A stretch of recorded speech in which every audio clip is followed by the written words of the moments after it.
Banco Piano. Es el momento de invertir. Consúltenos. Banco Piano. Desde 1944 brindando soluciones financieras.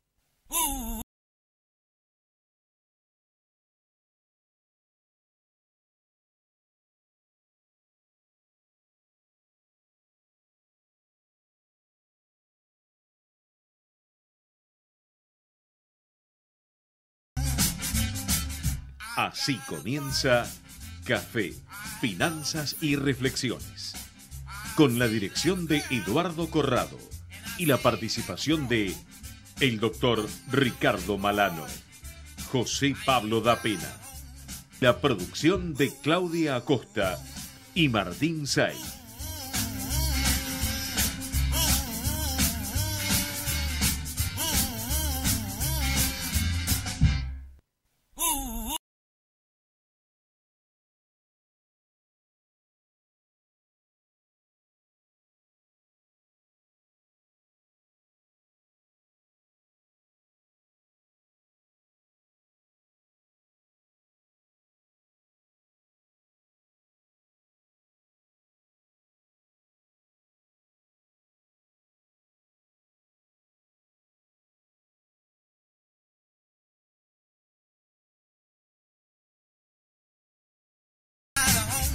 Buenas tardes, queridos oyentes. Comenzamos una nueva edición de Café, Finanzas y Reflexiones.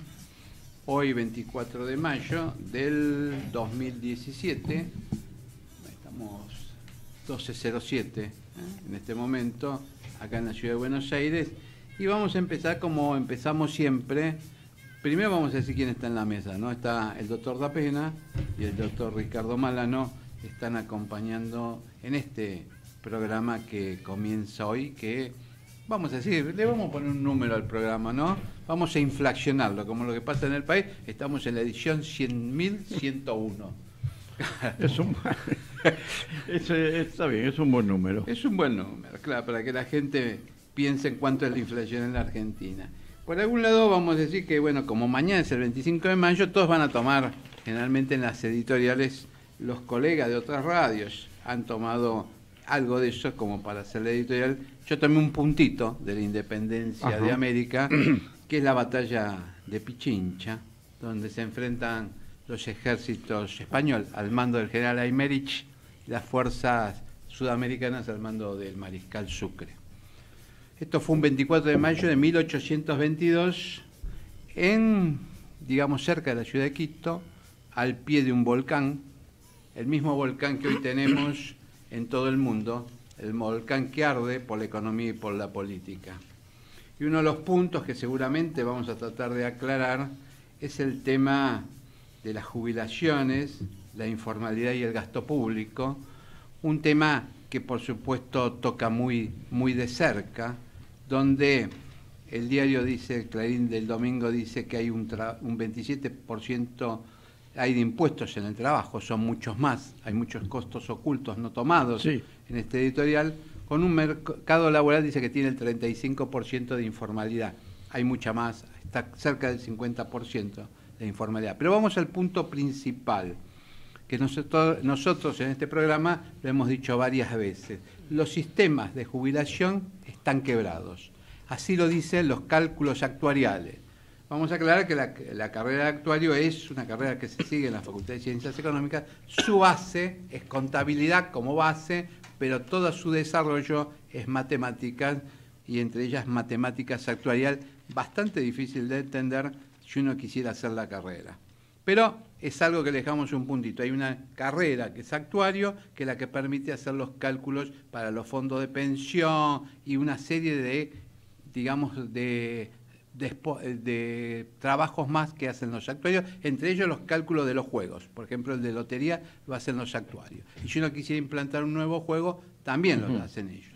Por otro lado, hay que ver si el cálculo actuarial sirve para medir lo que está pasando en Europa con la impronta de Macron, que seguramente va a tener que pactar con Merkel para refundar una nueva Unión Europea. Se empezaron las tratativas ya por el Brexit. Se supone que en junio van a empezar a cumplirse con el protocolo y a Inglaterra se va a separar de esa situación. Vamos a ver qué hacen Escocia e Irlanda, son las dos grandes incógnitas que hay. Por otro lado tenemos las fuerzas militares que se están midiendo en el Oriente, entre Corea, Corea del Norte, un poco Corea del Sur, un poco China y un poco Japón. Todo eso es un cóctel que está tratando de manejar de alguna forma Trump, que a su vez recibe manifestaciones, cortes como los que tenemos nosotros en Buenos Aires, y por otro lado un África negra que se empieza a levantar. Le ponemos puntos suspensivos al tema de África y las reflexiones, por supuesto, son a cargo de los oyentes.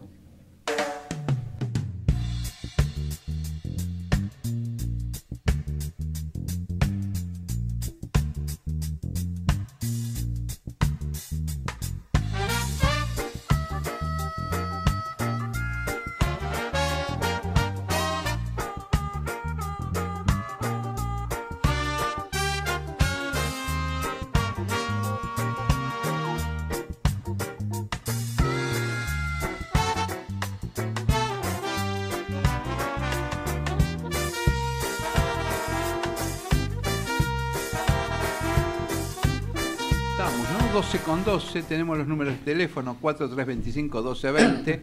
Creo que esto lo digo de memoria porque no lo veo. Usted está como cuando va a renovar la licencia de conducir, que dice las letritas de memoria, ¿no? Sí, Se aprende todas esas letritas y las dice rápido por las dudas. No vaya a ser que le pregunten. Sí. El día que se lo cambien, Corrado queda ahí pedaleando en el aire, ¿no? Oh, ¿me hago un auto a pedal? No, sí. Tiene que manejar con lupa. La señora le toma examen la noche anterior y decía, repetir las letras. Entonces Corrado las dice rápido y ya la persona dice, bueno, te las debe saber, las lee, perfecto. Corrado no ve nada. El problema es el test psicológico. Sí, bueno, justamente tenemos que saludar al operador técnico hoy, que es el día del operador técnico, ¿puede ser? Sí, hoy es el día. Felicitaciones, Le mandamos un saludo, Sí, hoy es el día del operador técnico. Sí. Denle algo de comer, Muy buena la torta que le trajeron ustedes al operador, Está contento el operador. Sí, le trajimos un sándwich. Sí. Uno solo. Bueno, eso con la generosidad que lo caracteriza el doctor Corrado, ¿no? Claro. Ese desprendimiento que tiene, ¿no? Es un hombre de economía. Sí, o sea, Corrado, del que nadie esperaba nada trajo, ¿no? Por otro lado, confirmó. ¿Se da cuenta que Corrado empieza todo este editorial todo serio, habla y de repente empezamos a irnos para la banquina, ¿no, Malano? Yo creo que usted es el culpable. Si no nos vamos para la banquina... Me parece que usted es el culpable, usted es el alborotador acá, Corremos el riesgo de suicidarnos. Mejor sigamos en la banquina, todo bien. Una noticia que a usted le va a gustar, a ustedes dos le va a gustar. Sí. El Tribunal Superior de la Ciudad de Buenos Aires, en un fallo, digamos, que empieza a ser historia, y mucho se acerca a las teorías... ¿Tribunal Superior jurídico o fiscal? No, el Tribunal Superior de la Ciudad de Buenos Aires es como la Corte Suprema de el equivalente. De la ciudad, claro, es el equivalente. En un fallo dijo que la ley de ingresos brutos que permitía embargar sin pasar por la etapa previa de la doble instancia para que el contribuyente se pueda defender, sí, es inconstitucional en la ciudad de Buenos Aires. O sea que tiene que primero darle la posibilidad de defender antes de trabar el embargo. Antes de trabar el embargo, y tiene la doble instancia o la tercera instancia, que decir hasta, como en este caso, que es un caso de una empresa que fue hasta el Tribunal Superior, y el Tribunal Superior le dio la razón, y vuelve todo a foja cero. ¿Qué cosa andar discutiendo ese tipo de cosas cuando el impuesto a los ingresos brutos no debería ni siquiera existir, no? Y es uno de los pocos países del mundo que lo tienen. Vos me corregís, José, pero me da la impresión que es uno de los pocos países que lo tienen. Lo que es uno de los pocos países que, es más, yo te diría que es el único país casi que tiene esa doble imposición de IVA e ingresos brutos, con el agravante que ingresos brutos es un impuesto en cascada que no permite ser deducible, y encima con las alícuotas, porque imagínate que ingresos brutos llega a 5 o 6% eventualmente y el IVA está en 21%. ¿Qué te resiste eso? Y eso está en relación también de que Argentina es tan cara. ¿Por qué Argentina es tan cara? Por la cantidad de impuestos que tienen los productos, ¿no? Por la cantidad de impuestos. Y después hay algo también que agrava, para poderlo modificar dinámicamente, de forma rápida, el impuesto a ingresos brutos, es que las provincias tienen su economía de recaudación en gran medida apoyada en el ingreso bruto. ¿Sí? Con lo cual, cualquier desajuste abrupto, digamos, generaría un quebranto en las economías de las provincias ya quebrantados. Por ejemplo, la provincia de Buenos Aires emitió 15.000 millones de dólares de bonos. O sea, le falta caja, necesitan equilibrarla, o sea que sacarle ingresos brutos no va a ser una tarea menor. No, pero vos fíjate que, abonando ese enfoque, bueno, que en realidad los impuestos de ese tipo, los impuestos transaccionales, son impuestos que son atribución, si mal no entiendo, de las provincias. Sí. Que lo que hacen es delegarle a la nación, por ejemplo, ¿no? Sí, con un agravante, ¿no? La ley penal tributaria, que es nacional, los incluyó. Entonces nadie sabe qué pasa. Claro. Pero ingresos brutos, que uno puede decir, bueno, ya que la nación cobra IVA, entonces, bueno, déjenle a las provincias que cobren ingresos brutos. Y la respuesta es falsa, porque la nación cobra IVA por delegación de las provincias, y luego le coparticipa a las provincias, luego le da ese dinero a las provincias. O sea que la provincia está recibiendo recursos por el IVA, en lo que hace al aspecto de coparticipación, y por ingresos brutos, en lo que hace específicamente a las transacciones. Y es más, en 1973, cuando se sanciona la ley del impuesto al valor agregado, que se crea el impuesto al valor agregado, lo que existía era el impuesto a las ventas. Y lo que viene a hacer la ley de impuesto al valor agregado es reemplazar el impuesto a las ventas, que es lo mismo que decir impuesto a los ingresos brutos. Alguien puede decir, bueno, pero en realidad este es impuesto a los ingresos brutos y no a las ventas. Bueno, es una cuestión de etiqueta, es exactamente lo mismo, ¿no? Y lo que pasó es que no solamente no lo reemplazó, sino que los dos crecieron. Lo mismo que sucedió con el impuesto a los cheques, fue un impuesto de emergencia. Y lo mismo que sucede con el impuesto a las ganancias, que de 1930, creo, si mal no recuerdo, la década del 30, se viene prorrogando porque fue un impuesto temporal. Es decir, todos son impuestos temporales que cuestan fortunas. Que cuestan fortunas y que se hacen eternos, como el impuesto al cheque. Pero en la necesidad de recaudar que tiene el Estado nacional y provincial, la enorme cantidad de subsidio que tiene que generar la caja del Estado, es muy difícil introducir una modificación sustancial de la parte tributaria, aunque es inexorable. Duhovne tiene un desafío bastante complejo y ya anticipó que todo va a pasar en gran medida para poderlo implementar con el financiamiento que se tenga para poder poner en marcha el nuevo plan. O sea que ya, digamos, hay un freno de mano para la puesta en marcha de esa eventual modificación, que es tener el financiamiento en la transformación del esquema tributario y en la recaudación. Como vos decías, José, está muy presente que en lo inmediato, el día después, las provincias necesitan seguir teniendo plata. Mira, y en ese sentido también es difícil con el tema del déficit, pero si vos tenés una estructura en la cual el gasto público, ¿sí? El déficit va a sumar aproximadamente, lo que sostienen algunos, más algunos cálculos, 8 puntos del PBI este año, ¿no? Incluyendo nación, provincias y municipios, ¿no? El objetivo de la nación creo que es 4,2, 4,3, pero a eso se le suma el déficit de las provincias, porque si no te quedas con nación, pero las provincias se endeudan también, ¿no? Entonces ese va a ser más o menos el déficit que va a tener el gobierno en todas sus dimensiones en Argentina, 8 puntos, ¿no? Cuando te pones a pensar, por un lado tenés, de acuerdo a lo que el mismo ministro Duhovne, antes de ser ministro, mencionaba, alrededor de 1 millón y medio de exceso de empleados públicos. Es decir, cuando vos ves cómo creció la planta de empleados públicos, creció a una mayor tasa que la que creció la población. Con lo cual, ¿en qué se transformó gran parte del empleo público? En un subsidio del desempleo. Y de alguna manera, si la etiqueta, podés decir que estás subsidiando a 1 millón y medio de personas a través del empleo público con un subsidio del desempleo.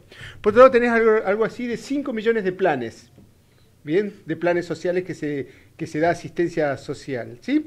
Y por otro lado, tenés más o menos entre 2 y 3 puntos del PBI en términos de subsidios al transporte, a la energía, etcétera. Sí. Si vos empezás a hacer la suma, 10 puntos del PBI, bien, se te va en mantener exceso de empleados públicos, lo que es encubierto, dicho por el propio ministro de Hacienda, cuando no era ministro de Hacienda, lo que es un subsidio de desempleo encubierto, tenés la asistencia social y tenés los subsidios. Es decir, que la mayor parte del déficit público se te está yendo en sostener una población que no le creas las oportunidades de empleo de manera tal que puedan conseguir trabajo en otras circunstancias.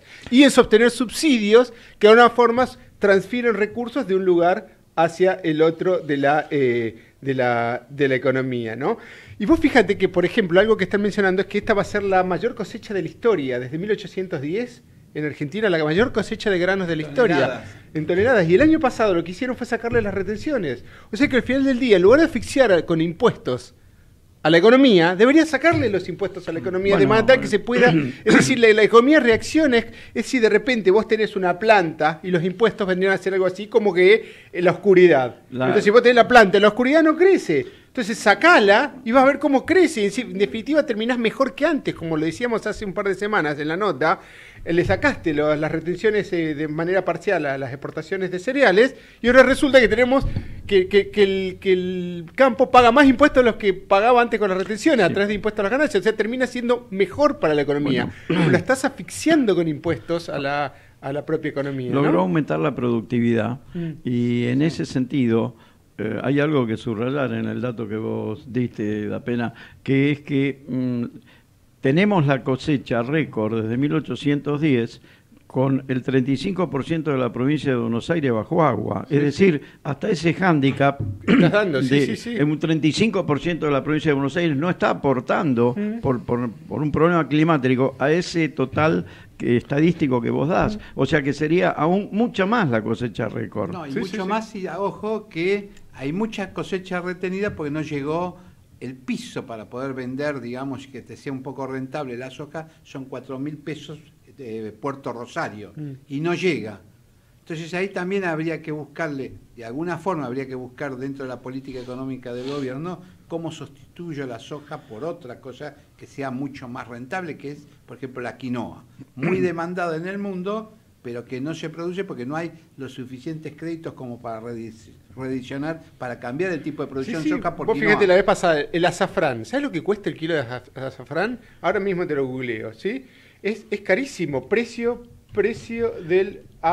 De hecho le decían el oro vegetal. Y el año pasado como un 350% de utilidad sobre la inversión. En el mundo... ¿Por qué es tan caro el azafrán? Justamente, 3.000 euros el kilo. Bueno, 3.000 euros el kilo de azafrán. Es de cosecha manual y se hace diariamente, y las áreas productoras de azafrán del mundo tienen esto apoyado en estructuras familiares. Da pena. Irán es el país donde más se produce. Mirá, Irán es el país donde más se produce y exporta azafrán. Sin embargo, países como España, Marruecos, India o Grecia son también muy importantes distribuidores del preciado ingrediente. Sí. Entonces te tienes que sacar de los cultivos tradicionales y llevarte eventualmente a ver, ¿vale la pena, ya que Argentina quiere transformarse en el supermercado del mundo, incorporar en las góndolas el azafrán? El azafrán y incorporar en las góndolas la producción de la pimienta, que en definitiva está reemplazado por el coriandro acá en Latinoamérica, en definitiva como un picante, digamos, para la comida, pero esto que vos decís, da pena, tiene mucho que ver con una decisión política y también con una decisión cultural, porque, digamos, tomando el pensamiento del doctor Zablowski, que en algunos programas lo subrayó, la urgencia que vos decís, apenas de corto plazo, que tenemos que cambiar el régimen tributario, que tenemos que ganarle a la inflación, que los sueldos deben estar por arriba de la inflación, nos llevó en más de 40 años en la Argentina. 70 diría yo. 70, que los problemas de largo plazo, como señalaba Zablowski, que es una pérdida de cultura y de educación en la gente sustancial, ya nos están pisando la cola con la misma velocidad que las urgencias cotidianas, porque es tan grande la pérdida y el atraso cultural en que cayó nuestra comunidad, que lo que vos decís, que es muy cierto, áreas estimuladas, ligeramente estimuladas, han aumentado la oferta de puestos de trabajo, como son todo el área tecnológica, de actividad tecnológica en el país. Pero un 60% de los puestos disponibles no se pueden cubrir por falta de capacitación en la población argentina para ofrecer el puesto. Y eso te lleva al punto que mencionábamos antes. Si hay 5 millones de personas que reciben asistencia social y hay eventualmente 1,5 millones de personas que están de empleados públicos, pero que en definitiva estén con un subsidio al desempleo descubierto, el desafío que tiene cualquier administración, sea la del PRO, sea quien sea, y es en un plazo de 10 o 15 años, es cómo recuperar la capacidad productiva de 6.5 millones de personas. Cómo volver productiva 6.5, que la única manera es a través de la educación y del entrenamiento. Pero también tiene que haber una actitud propia de la gente, es decir, de rescatar lo que es la cultura del trabajo, porque si no, es imposible. Si no podés obligar a crecer a una planta que no tiene las condiciones. Ahí pegaste justo en el clavo, ¿no? Porque ¿cuál fue la pregunta que nos hacían hoy todos, digamos, cuando estábamos recorriendo la calle o cuando volvíamos al edificio de oficina? Sí. Doc, ¿El 26 es feriado? Eso te muestra un poco la falta de la gente de vocación de trabajo. Nosotros también quisiéramos que fuese feriado para poder dormir un poco más, pero en realidad te está mostrando que en un país comprimido como la Argentina, toda su economía comprimida, no hay una voluntad o digamos decir, bueno, este día que es feriado lo dedicamos, por una vez lo dedicamos a estudiar nuevos temas. Sí. Pues fíjate, vuelvo al tema este que mencionó Ricardo, el azafrán, ¿no? En Argentina el kilo de azafrán, 50.000 pesos. ¿Cuánto sale la tonelada de soja? ¿Vos lo decías, 4.000 pesos? Sí, que no llega. La tonelada de soja, 4.000 pesos. O sea, 4 pesos el kilo de soja. Sí. Y el kilo de azafrán, 50.000 pesos. Es decir, hay, obviamente que no es tan simple como dejo de plantar soja y me pongo a plantar azafrán, pero eso es valor agregado en términos porque aparte, fíjate, dice, para obtener un kilo de azafrán seco se necesita cosechar 120.000 flores. Sí, ¿Bien? 120.000 flores. Y eso hay que hacerlo manual, es empleo. Exacto, eso. Es un alto volumen de empleo. Es uno de los ejemplos de agro, estos cultivos intensivos y específicos, generalmente aromáticas, es un ejemplo de alta capacidad de empleo. Es como la cosecha del romero, que es manual, es personal. Sin ir más lejos, la cosecha de uva, que también es manual. O sea, el agro tiene capacidad. No es tan cierto que el agro no sea proveedor de puestos de trabajo. Es lo que decís vos, da pena. Depende de la política que le pongamos al agro, se puede convertir en un potente proveedor de trabajo también. Sí, por supuesto. Que absorba mano de obra de calidad, inclusive, en ese caso como, digamos, de calidad práctica, de calidad técnica para hacer la cosecha. Hay muchos ejemplos en ese sentido. Quizás el supermercado del mundo también tenga que ser un supermercado sofisticado, que venda productos más sofisticados de alimentación, como por ejemplo las aromáticas, ¿no? Y te digo, ¿no? ¿Cuáles son las aromáticas? ¿Cuáles son?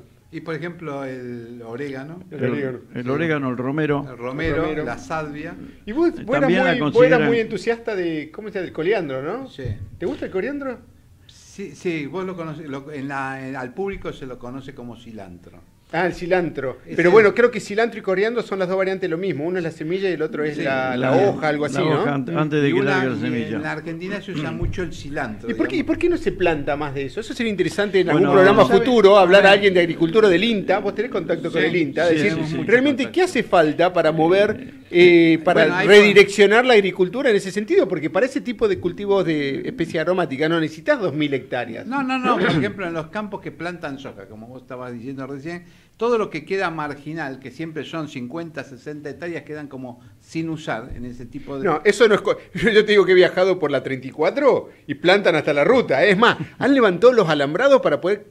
¿Viste el alambrado que divide? Que divide, lo han levantado para poder llegar hasta la ruta y ganarse ese espacio y poder plantar soja ahí también, ¿eh? Bueno, o podrían usar, suponte, alternativamente varias hectáreas entre los campos vecinos. Entre ellos, en lugar de pasar con la soja a la ruta, podrían pasar con el cilantro a la ruta, con lo cual mejorarían su propia rentabilidad, ¿no? Acá estamos, digamos, haciendo un asesoramiento vía radio de cómo mejorar la rentabilidad. Tengo soja, que todavía no me quiero desprender, porque el productor argentino es muy conservador, difícil de hacerlo cambiar de idea a veces. Es uno de los temas que debe tratar a lo mejor la economía como subtema. Sí. Y eso pasa mucho. El reacio al cambio. Hay que usar todas esas tierritas que están al costado de la ruta para en este caso, por ejemplo, cilantro. Podría ser también el caso del azafrán. Creo, hay que buscarlo. Creo que en Mendoza están haciendo pruebas de azafrán importantes, digamos, en 4 o 5, lo que nosotros llamamos importantes son 4 o 5 hectáreas, que por ahí parecen alejadas de la gran cantidad de hectáreas de la soja, pero en realidad son mucho más rentables. Son mucho más rentables, más intensas, inclusive el coriandro, una superficie que te resulta rentable por lo poco que conozco, pero que escuché de productores, 150, 200 hectáreas, y cotiza un 30% más que la tonelada de soja. Y es un producto, que esto es muy importante por lo que vos señalabas, da pena, es un producto, el coriandro, que requiere una tierra mediocre, no te ocupa una tierra de excelencia. prefiere una tierra mediocre. Qué buena noticia. Es sí, algo... Por lo cual te libera el hecho de tener que hacerlo en los campos más caros, ¿no? Efectivamente, podés ir a lo que decía Eduardo, que es que aprovechar campos que quedan sin cultivar a raíz de esta situación, de que hay que enriquecerlo demasiado, el coriandro funciona. Y por otro lado, es de exportación. Casi todo el coriandro que producimos hoy va a Brasil. Y toda Latinoamérica, el coriandro, como decíamos al principio, reemplaza la pimienta, que es un producto mucho más caro. Y entonces lo muelen y lo trabajan como un picante que reemplaza la pimienta. Eso en toda Latinoamérica, Perú, Bolivia, todo Brasil. Con lo cual, el coriandro se está empezando a convertir en y está aumentando la producción de coriandro. Lo mismo que la quinoa, creo que Perú es uno de los principales, no, si mal no recuerdo. Bolivia. Bolivia. Son los principales productores, son Perú y Bolivia.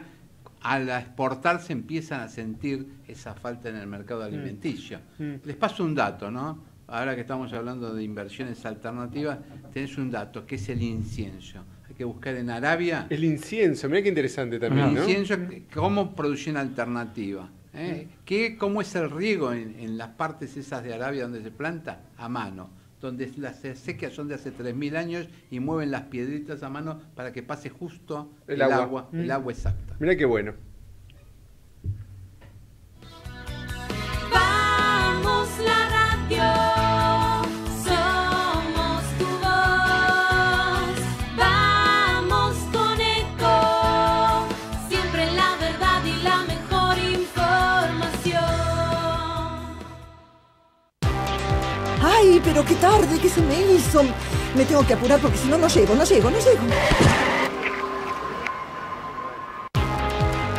No, ¿pero seguro? ¿Qué problema?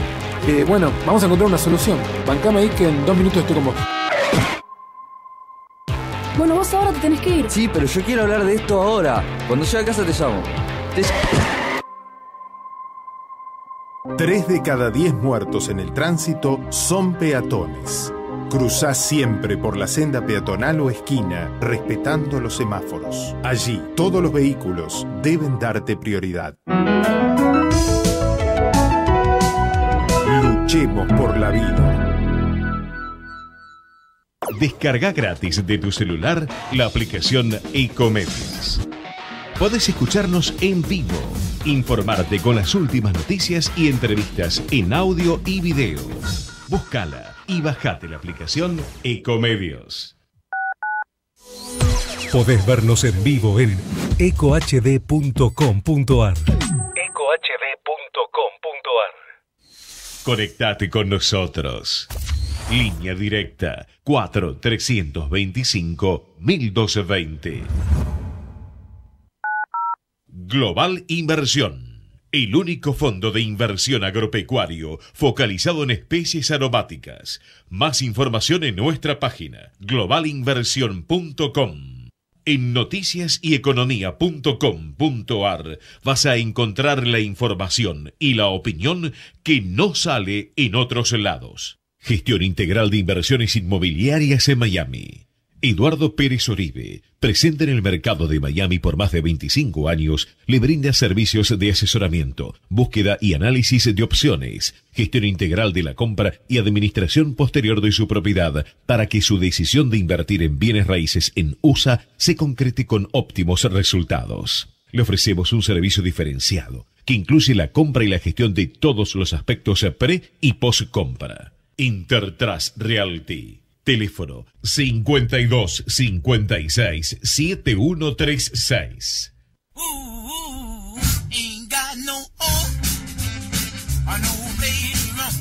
De 12 a 14, café, finanzas y reflexiones.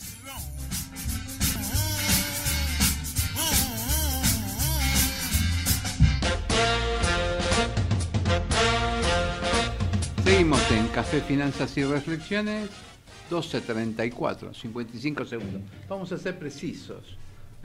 ¿Cómo vamos a ser precisos? Claro, vamos a ser precisos aún en los segundos.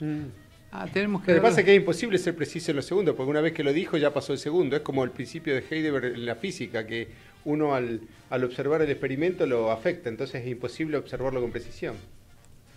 Es muy grave ¿Usted, lo suyo. sí, usted está familiarizado con la física? No, me bocharon. Con la teoría, Me mandaron el examen. ¿Con la teoría de las cuerdas? No, también no la debo todavía.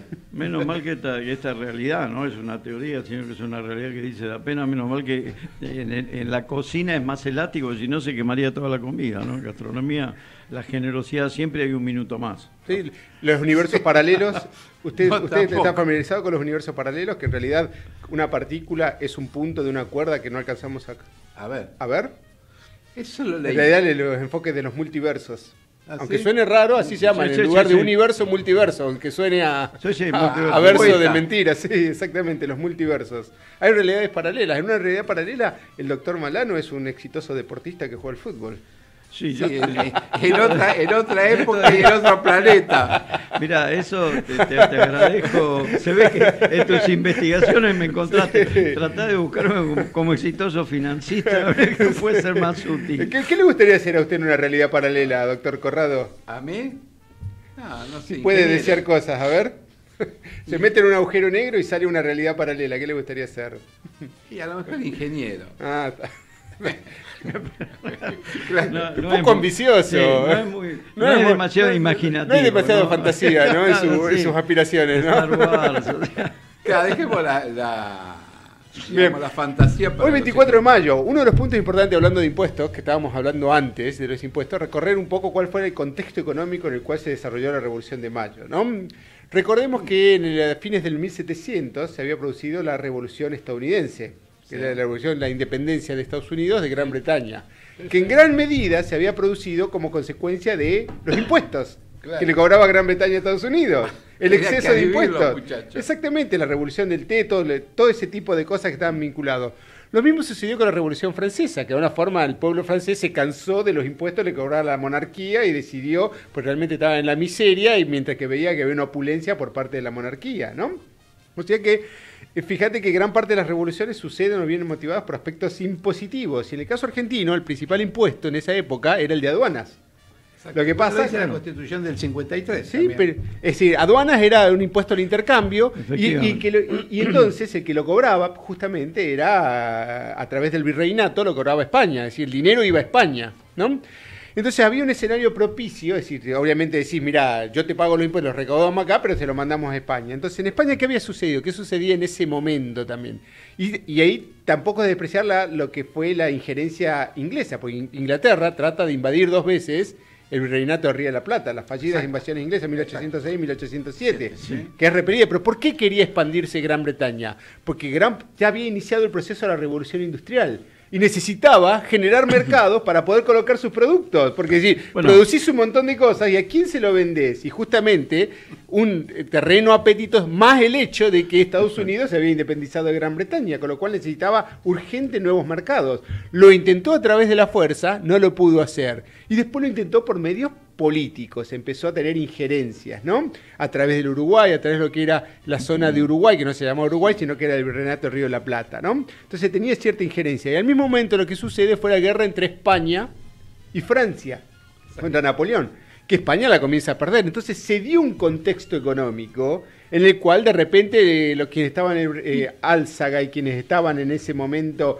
de alguna forma acá o eran representativos de lo que era Buenos Aires en esas circunstancias, dijeron, pará, ¿por qué les mandamos los impuestos a España? Porque España necesitaba plata, pero de repente está en una posición de debilidad política por la guerra, y por otro lado está la injerencia de Gran Bretaña. Es decir, ¿sabes qué? Había una tendencia hacia desarrollar ciertos aspectos de la independencia que recién se dieron en 1816, mientras que en 1810 fue la Revolución de Mayo, ¿no? Efectivamente. Por otro lado, había sucedido lo que el virrey Sobremonte, el famoso caso del virrey Sobremonte, que se rajó a Córdoba con los tesoros. Bueno, Pero ojo que eso era una cuestión de protocolo. Estaba dentro del protocolo de seguridad que frente a una situación de peligro, el virrey tenía que partir con todo el dinero. Lo que pasa es que quedó con un acto de cobardía frente a esa circunstancia. Y fue reemplazado por Cisneros Sobremonte, ¿no? Quizás fue protectiva la actitud de Sobremonte a la luz de la más vio la normativa luz. que vos Claro, decís. entonces vos tenés la parte de impuestos y decís, ¿para qué se lo vamos a mandar al imperio? ¿Para qué se lo vamos a mandar a España si lo podemos quedar nosotros? Eso sería consecuencia de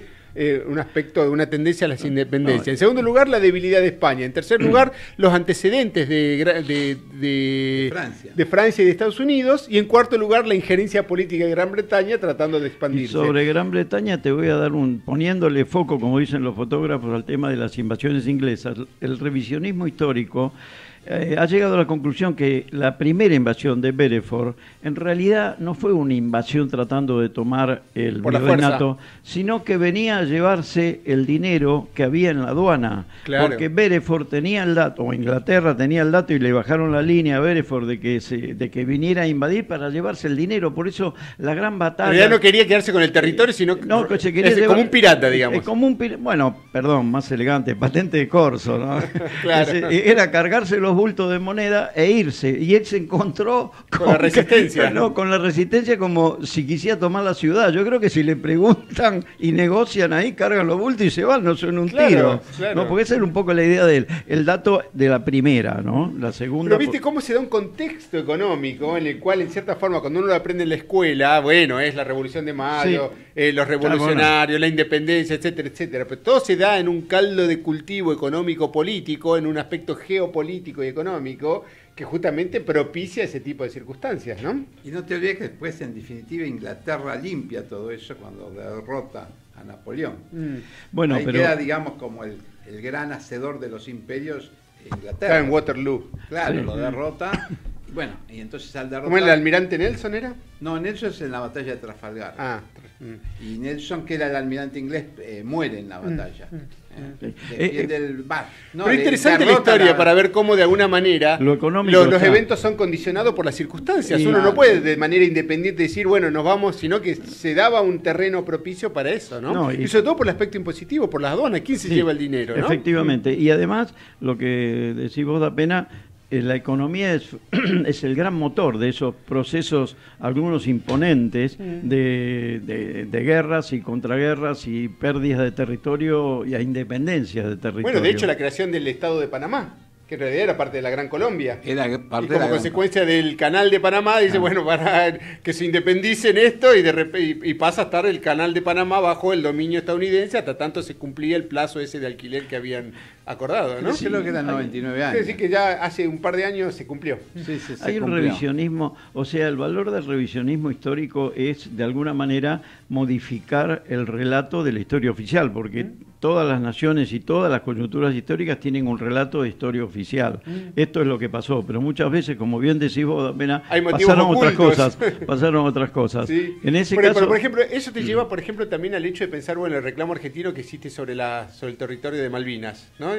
De alguna manera, gran parte del desafío sería, por un lado, que Argentina se transforme en una potencia económica. Yo creo que uno de los motivos por los cuales Gran Bretaña accedió a cumplir el pacto que había hecho con China de devolverle Hong Kong en la década del 90 fue porque China se había transformado en un monstruo económico. Claro. ¿Viste? Entonces vos primero tenés que ser una potencia económica para que te miren con respeto y decir, ¿sabes qué? Más allá de la ONU, más allá de todos esos aspectos, tenés que ser una potencia económica que te miren con respeto y decir, ojo, sos la China de los próximos años. Y en segundo lugar, algún tipo de proceso que diga, ¿sabes qué? Perfecto, dentro de 30 años nos devuelven.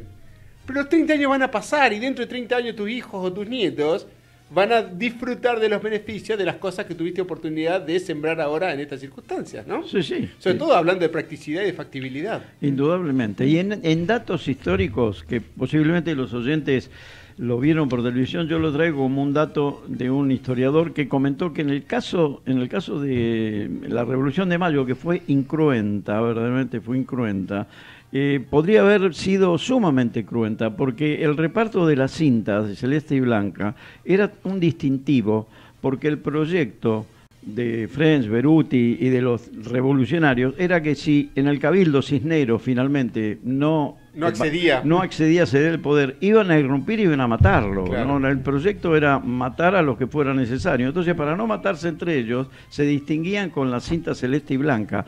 Esto sería... ¿Usted tiene una? Yo tengo una, pues, a ver si quedó algún sobre... Como yo tengo... Claro, no, yo tengo una edad. No vaya a ser que lo reconocen y dicen, no, este es realista. Sí. Este es realista y lo matan. Yo le voy a contar algo por debajo, ¿no? Cuénteme, sin que se entere Malano.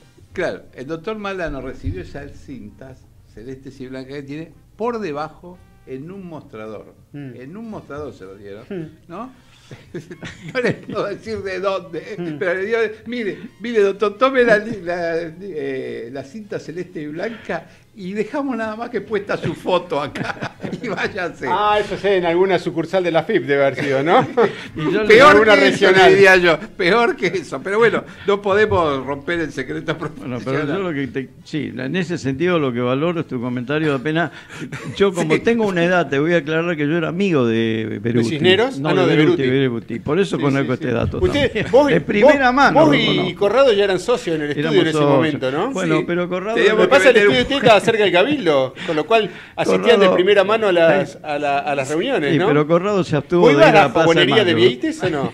Sí. Por eso se lavó de manos ahí, ¿no? Pero Corrado se abstuvo de ir al Cabildo. Sí, ese día no estaba. Sí, con la cobardía de... era por protección. Era por protección nada más. Bueno, ya que estamos... Hay algo interesante, ¿no? En la revista Ferias y Congresos, que tuvieron la amabilidad de hacernos llegar. Acá tiene algo para ir a elegir, doctor Dapena. Está el 8º Salón Internacional del Automóvil. Es en el predio de la Rural, va entre el 10 al 20 de junio. Mire qué bueno. Y después hay otro, le va a venir bien también, ¿eh? Del 5 al 8 de Cuentes para Malano. Feria Internacional de Tecnología para helados, confitería, pastelería, chocolates, panificados, pasta, pizza, bueno, todo eso esto va a ser en el Centro Costa Salguero. Acá tienen algunas de las cosas que pueden, ojo, las exposiciones sirven para promocionar los productos, mostrar nuevos productos y posicionarse también en el mercado, ¿no? Aunque el otro día, un colega suyo dijo que el marketing no sirve más. Bueno, pero está lleno de ese tipo de frases tremendistas que, bueno, de alguna forma buscan generar algún efecto, alguna reacción, ¿no? El marketing no sirve más, el marketing sirve. O quizás, la internet se murió, la internet no se murió, qué sé yo, no sé. Quizás sea valedero en el largo plazo en algún aspecto y en algún caso, pero... De hecho, de alguna manera está girando todo, y esto hablando a boca de ganso, porque no soy un experto en marketing, pero por lo que escucho tengo oportunidad de procesar con el sentido común, hacia lo que es el marketing digital, es decir, a través de recopilar, a través de Big Data, todo es Big Data, todas las interacciones que uno tiene con los diferentes sitios de manera tal de poder hacer más eficiente la tarea de publicidad. Es decir, que no te llegue una publicidad que dice tal empresa te promociona este viaje si vos nunca pensaste en ir. Es decir, los algoritmos más los datos más tus conductas tratan de interpretar qué es lo que vos querés aún sin que vos sepas que lo quieras. Claro, el algoritmo. Es decir, te va a conocer más que vos, La vez pasada estaba viendo una serie que se llama Portlandia, que era muy interesante, que era una máquina que reconocía los patrones de consumo a través de la tarjeta de crédito, etcétera, que terminaba conociendo a una mujer de una manera fenomenal, con lo cual la mujer se enamoraba de la máquina, porque la máquina sabía todos sus deseos, ¿entendés? Bueno, le brindaba la contención que estaba buscando. Esa serie es bastante interesante, Portlandia se llama, ¿sí? La recomiendo. Bueno. Y de alguna forma se enamoraba por decir, ¿cómo me entiende esta máquina? El argumento de es un algoritmo en realidad que está reconociendo tus deseos. Muy bueno. Ese argumento fue, ese tema técnico fue argumento de una película no tan nueva americana, en la cual por un golpe que sufría en la cabeza, un golpe eléctrico, se electrocutaba el actor y pasaba a poder entender lo que pensaba la persona que estaba enfrente sin que la persona hablara y expresara su pensamiento, es decir, le leía la mente. No, pero el de las mujeres, yo me acuerdo, con el de las mujeres. Sí, pero esto, lo que ellas quieren se llama. Pero las computadoras de última generación que están previstas, que todavía no están en la plaza, pero que están previstas, van a captar tu pensamiento antes de que vos pero a mí me asombra, Ricardo, que vos lo sepas. A mí me asombra el teléfono, el Google y el teléfono y que te tira datos, recuerda dónde estuviste, recuerda qué hiciste, recuerda qué buscaste y te va anticipando la información y sí, me conoce más que yo a mí mismo. Bueno, sí, y bueno, poco a poco a ver, si quiero saber cómo soy, le pregunto a mi teléfono. Poco a poco va a ir reemplazando a la mujer, como decíamos, evidentemente. Al mujer o al hombre, eventualmente, porque en este caso lo que sucedía era que era una mujer que se enamoraba de una máquina que la entendía perfectamente y se anticipaba a sus deseos, imagínate, ¿no? Bueno, tienen... Bueno, tengo una noticia de ayer. No, entonces billetera, o sea, aquello de billetera mata galán será computadora mata galán. Eventualmente sí, puede ser, ¿por qué no? Porque si uno está buscando una relación intelectual de entendimiento y de comprensión mutua, quizás un algoritmo te entiende mejor, qué sé yo. Mientras vos no sepas que del otro lado está un algoritmo... Pues es que inclusive hay ciertos sistemas ya de call centers y de interacción a través de internet en lo cual te interactúas con un algoritmo, pero vos no sabés qué es un algoritmo. Están todas las voces grabadas y están todas las respuestas grabadas de una forma tan amplia y tan variada que vos pensás que estás hablando con una persona y en realidad estás hablando con un algoritmo. Bueno, está Me bueno. pasa que no le podés hacer enojar al algoritmo, ¿no? Te voy a dejar una inquietud. Creo que el algoritmo es un invento de un matemático árabe, ¿no? Ya lo googleamos. Creo que Para eso nos sirve sí, todo. creo que es de apellido parecido a Kazawi, sí. Ali, no sé. Sí, que además inventó, de él se obtuvo la denominación álgebra. Álgebra. Claro. Bueno, de hecho hay un libro muy famoso que es El hombre que calculaba, ¿no? Que era un libro de un árabe que muestra todas las matemáticas tuvieron una época de gran auge con lo que fue con los árabes. Con los árabes, exactamente. Sí, con los árabes y con los poderosos. indios, con lo que Sí, era sí. ese sector de Medio Oriente. Bueno, pero ya estamos cerca de la una, ¿no? Entonces Sí. nos viene bárbaro comernos algo. Y estamos con la directora de Red Alimentaria, Deva Rostein, que la tenemos al teléfono. Creo que me está haciendo señas nuestra productora. Hace señas de, no sé, que estamos enganchados.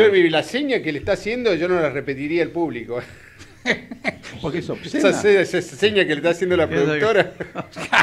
No tiene nada que ver. Bueno, no importa. Estamos con... Queda entre nosotros. Claro, con Débora Donestein, directora de Red Alimentaria.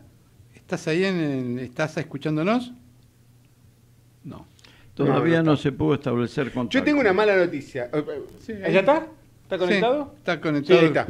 Hola, ¿cómo estás? Hola, buenos días. Bien, contanos un poco qué es la red alimentaria, porque acá los chicos que están en la mesa todos tienen apetito, así que contanos un poco lo que es esto.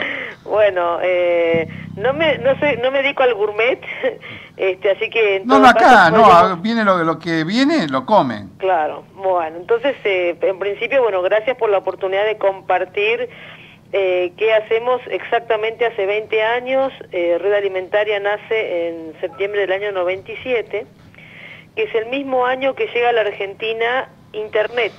Ajá. Cuando nosotros concebimos el concepto de red, tenía que ver con la vanguardia que nos venía a ofrecer Internet, una plataforma de tejido democrático para potenciar oportunidades para todos. Ajá. Algo que suena muy bonito, pero la verdad de la milanesa es esto: la red Internet nos ha puesto en todos estos años a diferentes organismos, empresas, instituciones expuestas y interconectadas con una velocidad que en tiempos remotos esto era imposible. ¿Estamos de acuerdo? Sí, sí. Entonces lo que nosotros necesitábamos en aquel momento, deseosos de crear una empresa, una organización, era ofrecerles un servicio a las empresas, en principio de Argentina, para darles los nexos y el impulso de internacionalización, por ejemplo. Ajá. Hemos aprendido en estos 20 años que para decir palabras y llevarlas a cabo hay más de 5, 6, 10 requerimientos para lograrlo. Cuando hablábamos hace 15 años, 20 años de la internacionalización de los productos, venían las largas listas de requisitos. Ajá. Los años nos dijeron que las transformaciones llevan mucho tiempo y aún todavía estamos demorados en lo que significaría dentro de nuestra oferta exportable nuestro estado, por ejemplo, de situación. Ajá. No sé si me explico. Sí, perfecto. Entonces, hemos sido y seguimos siendo un impulso para que las empresas se desarrollen, interactúen entre sí, se trabaje la cadena de valor no como un speech, sino como un valor, una filosofía de gestión y de trabajo. Desde el principio concebimos a la cadena, digamos, integrada. Vivimos en un mundo donde se ha departamentalizado, digamos, los sectores, y al final el patrón, que es el consumidor, no importa de dónde sea, evalúa la calidad en todo su recorrido, por ejemplo. Ajá. Entonces, ¿cómo transitar estos años y lo que viene confirmando nuestra filosofía, que es evolucionar en conjunto, extraccionar a través de nuestra red alimentaria, humildemente, a través de distintas herramientas como la editorial, el trabajo de seminarios, capacitación, mesas de trabajo, donde, bueno, se genera una sensibilización y un trabajo común, donde vemos que nuestros colegas también tienen similares dificultades, no solamente del país y no solamente de la región. Sí. Concebimos digamos, a todo lo que es de México, la Patagonia, como un común denominador en un montón de cosas que nos afectan o nos potencian. Entonces, hay mucho trabajo, y yo, bueno, muy gustosa de poder ser parte hoy, aunque sea por línea telefónica, de esta mesa tan especial. Bueno, te agradecemos.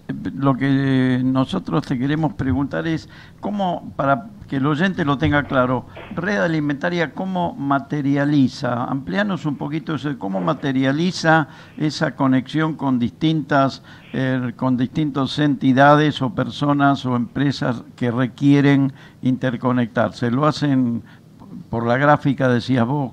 ¿A través de qué? ¿A través de revistas? Sí, hoy en día, digamos, tenemos dos revistas, una que se llama Americarne, que es de carne vacuna, otra de aves y porcinos, y una red que es redalimentaria.com, donde ya conviven en 430 rubros más de 10.000 empresas, ¿sí? Entonces nos conectamos por internet, nosotros generamos mesas de trabajo intervinculares con las asociaciones, instituciones académicas, organismos del Estado. Por ejemplo, este año en mayo hicimos en Rosario una mesa de trabajo público-privado cuyo desafío era trabajar sobre cuán cerca, cuán lejos estamos de esa articulación y el diálogo concreto, cuán cerca están las políticas de Estado sobre las necesidades reales de las empresas, ¿sí? Sí, sí. Y ahora, por ejemplo, el 23 de junio, estamos invitando a esos mismos participantes a hacer un taller en el INTI, acá en la General Paz, donde, bueno, se evalúa un poco la trayectoria, la biografía compartida entre público y privado. Son talleres donde vamos aprendiendo, en definitiva, cuáles son los requerimientos, cuáles son lo insatisfecho, cuál es lo pendiente. Sin querer hacer grandes revoluciones, vamos acercando voluntades y encontrando posibles salidas a soluciones reales, concretas, directas. Vos hablaste que tienen dos o varias revistas, ¿no? Sí. ¿Cada una está especializada en un tema, por ejemplo, y en cuáles? Nosotros, Americarne es integración de la cadena de valor vacuna, que va de la genética al plato, cuya parte importante es la parte de procesos, equipamientos, es carnes rojas, Americarne. Y la otra es solo aves y porcinos, que tenemos separados las carnes rojas y las carnes blancas, porque si bien coinciden en un montón de cuestiones, son idiosincrasias organizacionales diferentes, con temporalidades diferentes y con mercados diferentes. Entonces, bueno, trabajamos más respetando, digamos, cada uno de los mercados. Eso es a nivel editorial. A nivel editorial. Hoy estamos lanzando un producto que se llama Catálogo de Cortes de Carnes Argentinos, por 4ª edición, bilingüe, bueno, aprovechando y capitalizando toda este nuevo escenario que promete que vamos a mejorar si hacemos los deberes y si mejoramos nuestro stock ganadero, en mejorar nuestra rentabilidad en exportación de carnes a Oriente. Te hago una pregunta, ¿no?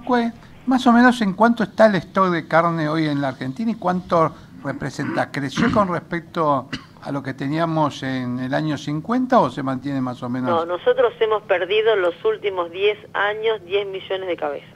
Ajá. ¿Y en cuánto tiempo la podemos recuperar? Mínimo 3 años y medio. Ajá. ¿Y cuáles son los mercados a los cuales podemos acceder rápidamente para obtener divisas para la Argentina? Hoy, promete China, Japón, Filipinas, Singapur, ese es el recorrido último de los últimos 10 días, donde fueron grandes delegaciones de frigoríficos exportadores acompañados por el Instituto de Promoción de Carne Vacuna y con el presidente de los argentinos. Ajá. ¿Y otros tipos de carne? Por ejemplo, Japón consume carne equina, ¿también la promocionan? No, la carne equina es una carne que no se promociona. Ajá. no se promociona y somos exportadores número 1 del mundo de carne equina. Ajá. ¿Y por qué no se promociona? Y bueno, es una pregunta, digamos, yo creo que hay consumidores de carne equina, por ejemplo, en Europa, especialmente en Alemania, Ajá, que son negocios como muy cerrados, donde hay, por decir, X cantidad de exportadores de carne que no llegan a 5 en el país, y que en realidad hay como cierto silencio, para mi gusto, porque tiene que ver con los movimientos internacionales de bienestar animal, la carne y otras hierbas, que en definitiva poco a poco cada vez el tema de las carnes va acompañado con un justificativo, ¿no? Para que esos movimientos que defienden la vida del animal y no muerte, si se puede consumir otros nutrientes que no sea matar a alguien, no sé si me explico, al animal. Sí. Ese es el viento, digamos, que viene en estos tiempos. El año pasado, a fin de año, participé del último Congreso Internacional de Carnes y efectivamente el 50% del Congreso, la temática tenía que ver justamente con cómo justificar que toda la producción y el proceso no dañaba al medio ambiente, no dañaba a todo lo que es los nutrientes del suelo, que el tratamiento del bienestar animal, etcétera, etcétera, etcétera. Bueno, son temas serios que tienen como confirmar, ¿sí?, científicamente que están dentro de los parámetros razonables y adaptados por diferentes instituciones académicas y científicas. Pero digamos, si queremos sintetizar esto, estamos en un mundo competitivo, interconectado, donde muchas opiniones pueden perjudicar o no a los mercados. En el caso de China fue creciendo el consumo de carne. Yo tuve la oportunidad de dar un curso en el 2007 en Shanghái, donde la temática tenía que ver con el consumo de carnes en China, y era muy bajo, porque el 90% de su alimento tiene que ver con el arroz, con verduras, y la carne era muy elitista. Ajá. Sí. Hoy en día, con lo cosmopolita, con la apertura de los mercados internacionales y cómo fue variando el flujo de habitantes de esos lugares, ha aumentado la demanda de carne. Y es probable que también China, que tiene un pensamiento imperial y puede realizar a partir de eso políticas sostenidas con vista a centuria, digamos, ve en la proteína un generador de inteligencia, un soporte de inteligencia para el humano. Es necesario el consumo por supuesto de proteína para que la inteligencia, digamos, se optimice de una u otra manera. Hablamos de proteína animal, por lo que tengo entendido. Y alineado con lo que vos decís, también como un aporte, te traigo lo que salió en los medios gráficos del día de hoy, en el cual un grupo de la industria farmacéutica nacional viajó a China por decisión del gobierno chino para instalar un laboratorio genético biológico de gestación de animales vacunos. O sea que China de alguna manera desembarcó también en la carne, como muy bien decís vos, no solo como consumidor, sino que por el tamaño que tiene siempre trata de producir algo del total que importa, ¿no? Así es. Y de hecho, realmente creo que cumplimos 10 años como país trabajando para estar cerca de China, y yo en aquel momento propuse humildemente generar un nomenclador de cortes de carnes latinoamericano, porque realmente la oferta de Argentina no alcanzaría ni para una cuarta parte de la demanda. Entonces, pensando a largo plazo, ¿por qué no un nomenclador latinoamericano como oferta única a China? Ajá. Bueno, te agradecemos mucho que hayas estado con nosotros. ¿Y cómo hacen para comunicarse e integrarse a tu red? En principio los invito a registrarse a redalimentaria.com, les dejo un correo info@redalimentaria.com. Para nosotros nos es muy importante seguir nutriendo a la red alimentaria con personas como ustedes y con voluntades de generar intercambio de ideas, opiniones, aprendizajes. Y nada, y contarles como último que una de las cosas que nos gusta mucho hacer es que capitalizamos todo lo virtual y lo editorial en viajes de estudios, de negocios y de aplicaciones tecnológicas en diferentes latitudes, convocando a grupos, ya sea de ganaderos o de industriales o de comercializadores, para cerrar así una propuesta integral donde existe la parte física, que es la editorial, la parte virtual y la parte de terreno. Ajá. Te damos nuevamente las gracias. Bueno, que tengan un muy lindo día, mañana feliz Día de la Patria y estamos en contacto. Muchas gracias por haberme conectado.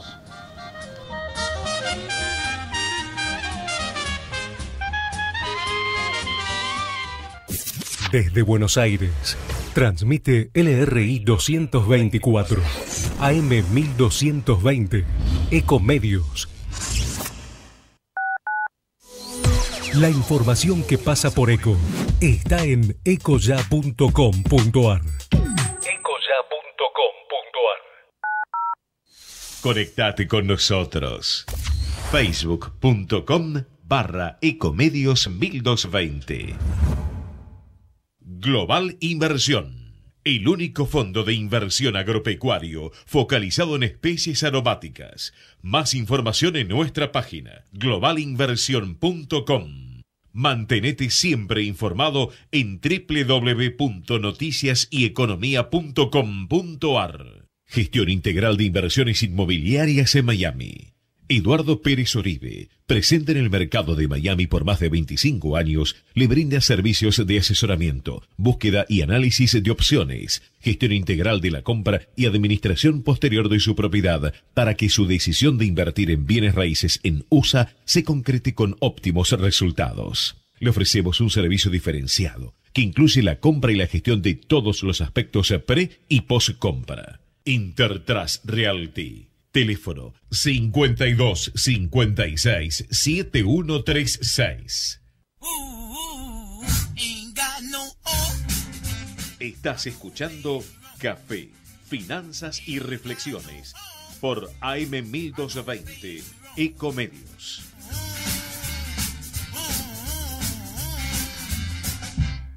Banco Piano. Es el momento de invertir. Consúltenos. Banco Piano. Desde 1944 brindando soluciones financieras.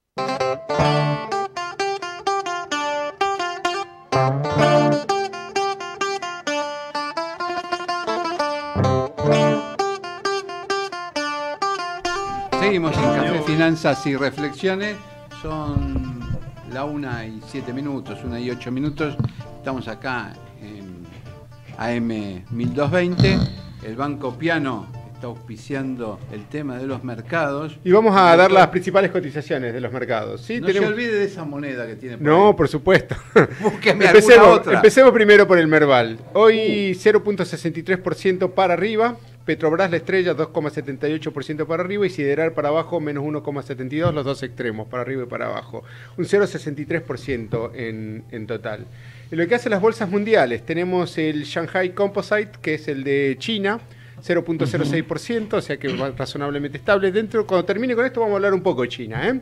El Hang Seng de Hong Kong, 0.1%, también bastante estable. El IBEX de España, 0.03% para abajo, muy estable también. Así que da una jornada de calma en los mercados internacionales. Vamos a lo que son los granos. El trigo, 0.70% para arriba en el mercado nacional, bien, y lo que hace al mercado internacional, menos 1,09% para abajo, $157,82 la tonelada. Lo que hace al maíz, $145,47 la tonelada, menos 1,46% para abajo, y lo que hace la soja, menos 0,86% para abajo, $348 la tonelada. Bien, sigamos. Lo que hace Estados Unidos, el índice Dow Jones, 20.972 puntos, 0.16% para arriba. Nuevamente, una jornada bastante calma en los mercados. El clima está razonablemente estable, no se observan tormentas en ningún sector de la economía mundial y tampoco de la economía local. Lo que hace el petróleo, subió 1.46%, 51,47 Esta semana hay reunión del OPEC, así que de alguna forma está anticipando lo que puede llegar a ser un convenio para que el precio del petróleo supere, en este caso, o llegue eventualmente a los 55 o 60 dólares el barril. Sigamos, bien, en lo que hace a el riesgo país, 420 puntos, había llegado a 440 como consecuencia de las turbulencias de la semana pasada de Brasil, bajó a 420, lo mismo que el dólar, está cediendo. Bien, tenemos un dólar que está bastante, que se había inflado como que a partir de lo que sucedió en Brasil, y sin embargo en las dos últimas jornadas se desinfló. Riesgo país, 420 puntos para Argentina, Brasil 280 puntos, ahí tenemos un espacio de 140 puntos básicos para mejorar. Y lo que hace el ENVI, 326 en promedio. Bien, sigamos recorriendo en este caso lo que son los mercados internacionales. Creo que lo último que tenemos para mencionar son lo que hace a los bonos, ¿sí? El dólar, acá lo tenemos para abajo, 16,33 el oficial, el 16,27 el informal. Así que luego de la turbulencia empieza de alguna forma... Contradictorio, ¿no? Que el oficial esté por encima del blue. No, lo que de alguna manera muestra es que hay más demanda por el blue que por el oficial, ¿sí? Por algún tipo de motivo será, ¿viste? El blue, es decir, ¿por qué alguien pagaría más por el blue que por el oficial? ¿Sí? En realidad son las puntas, fíjate, 15,93 en el dólar oficial, 16,33 compradora y vendedora, 15,07, 16,27. La pregunta es por qué alguien demanda dólar blue, y bueno, eventualmente porque tiene cash, o porque quiere dólares cash y tiene dinero cash, o porque tiene dólares cash y quiere efectivo en pesos cash. Finalmente, lo que hace a las tasas, vamos a ver un poco lo que son la tasa en Estados Unidos, las tasas de interés. En este caso, Estados Unidos está bastante estable, bien. En dos, a ver si lo tengo por acá. No, perdón, lo que tenemos son las tasas bastante estables en Argentina, bien. Así que desde ese punto de vista es un día bastante tranquilo. Y en lo que se refiere al Bitcoin, tenemos noticias. Sí, llegamos a ese punto y vamos a hablar un poco también de otras cosas. ¿Cuánto había dicho que estaba la semana pasada el Bitcoin? 1900. 1800 y pico, 1873. Ajá. ¿Sí? ¿Cuánto está hoy el Bitcoin? Ajá. ¿Cuánto está? Su productora estrella le está haciendo señas. $2.381.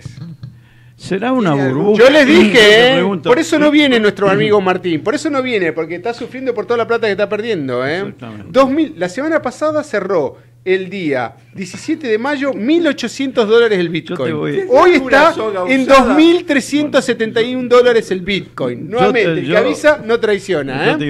Nadie está haciendo una recomendación de inversión. Estamos expresando los precios para que de alguna forma la gente se dé cuenta. Yo le digo al amigo de Apena, al amigo de Apena le voy a recomendar. Subió 30% en una semana, amigo Malano. Vos sabés que yo como abogado, o sea, con técnica financiera cero, pero la intuición me dice que busca los $10.000 el Bitcoin. Sí. A mi amigo de Apena le digo, compra Bitcoin. No sé, yo todavía no entiendo los fundamentos del Bitcoin, pero lo único que observamos es que sube. Está subiendo. Pero sube desmesuradamente. Pero eso me llevó también a investigar un poco. Recuerdan que habíamos mencionado la vez pasada de que en China era donde se producía la mayor parte de las transacciones operaciones en Bitcoin. Exactamente. Sí.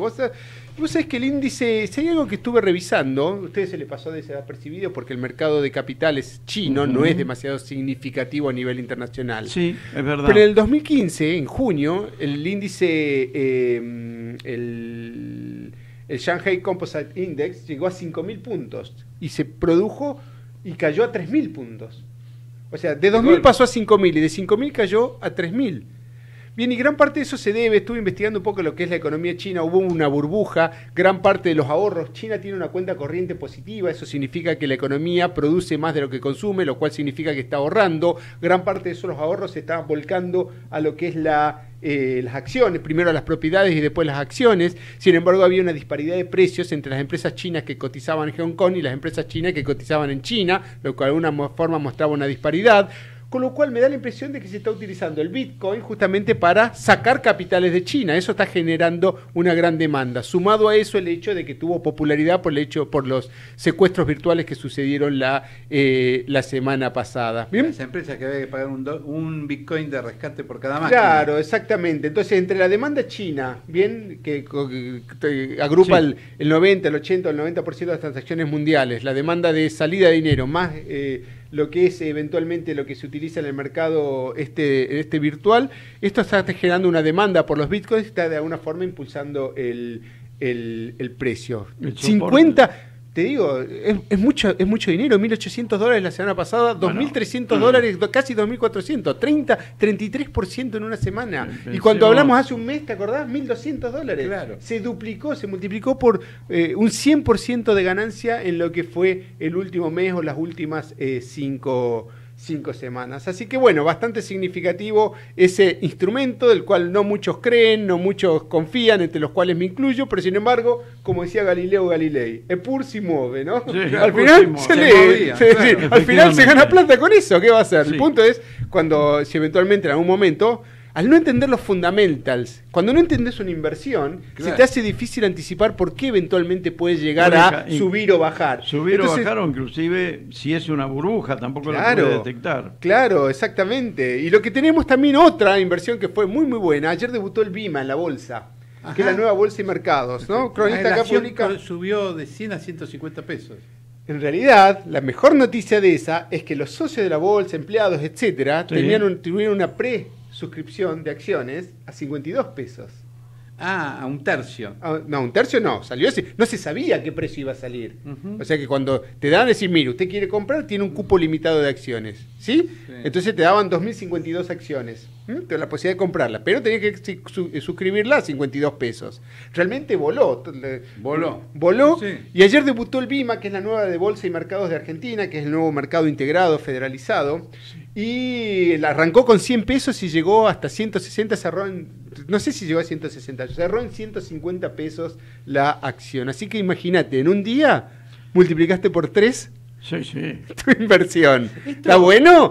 Mirá, bueno. Entre el Bitcoin y esto, la verdad, venimos acá por deporte únicamente. Claro, con todo lo que gana. Te hago una pregunta. Pero hay otro punto, estaba recorriendo un poco también lo que son las estadísticas de China, ¿no? China tiene una cuenta corriente positiva, sin embargo se redujo del 2.7% del PBI al 1.8%. Tuvo déficit, y esto es muy importante también, tuvo déficit de flujo de capitales. Lo que venía siendo una entrada de capitales, a China se transformó en una salida neta de capitales. Y eso de alguna forma puede estar justificando también, esta presión que eventualmente está sosteniendo una moneda virtual que se utiliza para canalizar esa salida de capitales desde China, ¿no? Es una hipótesis arriesgada, pero uno trata de unir diferentes fuentes de información para tratar de formarse una opinión. Nos están haciendo señas, sí, que cerremos. Bueno, este fue el segmento de mercados, así que... Auspició el Banco Piano. Es el momento de invertir. Consúltenos.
Seguimos en Café, Finanzas y Reflexiones, 13, 1:20 prácticamente. Decimos los teléfonos de la radio, 4325-1220. Ahí tuvimos un profundo análisis de lo que pasaba en los mercados y un poco de lo que pasa en China, ¿no? Quizás, esto lo agrego por mi cuenta y no compromete a nadie, quizás de esa forma de salida de capitales chinos, China se empieza a posicionar más geopolíticamente en esa estrategia de dominio del mundo que la tiene dividida, ¿no? Me parece a mí que hay una pelea entre Estados Unidos, algo de Rusia y mucho de China en la pelea por el dominio geopolítico. Me parece que por ahí. Sí, sí, puede ser que con este tipo de monedas virtuales y los papelitos chinos sea sí, una justamente nuestro invitado nos daba, que lo presentás, porque nos estaba diciendo de que China es uno de los principales exportadores de turismo, ¿no? Buen día. Buen día. No es un dato mío, es un dato que dio el ministro de Turismo hace poco en una convención. ¿El de acá o el de China? No, el de acá. El de acá. Gustavo Santos. Bien, estamos con, te presento, Daniel Hermida, director de Organización Integral de Exposiciones. Bienvenido. Gracias por la invitación. Bueno, ¿y cómo es eso de China? Y ahora vamos al tema tuyo. Lo comento porque me sorprendió tremendamente. O sea, el mayor emisor de turismo hacia el exterior es China.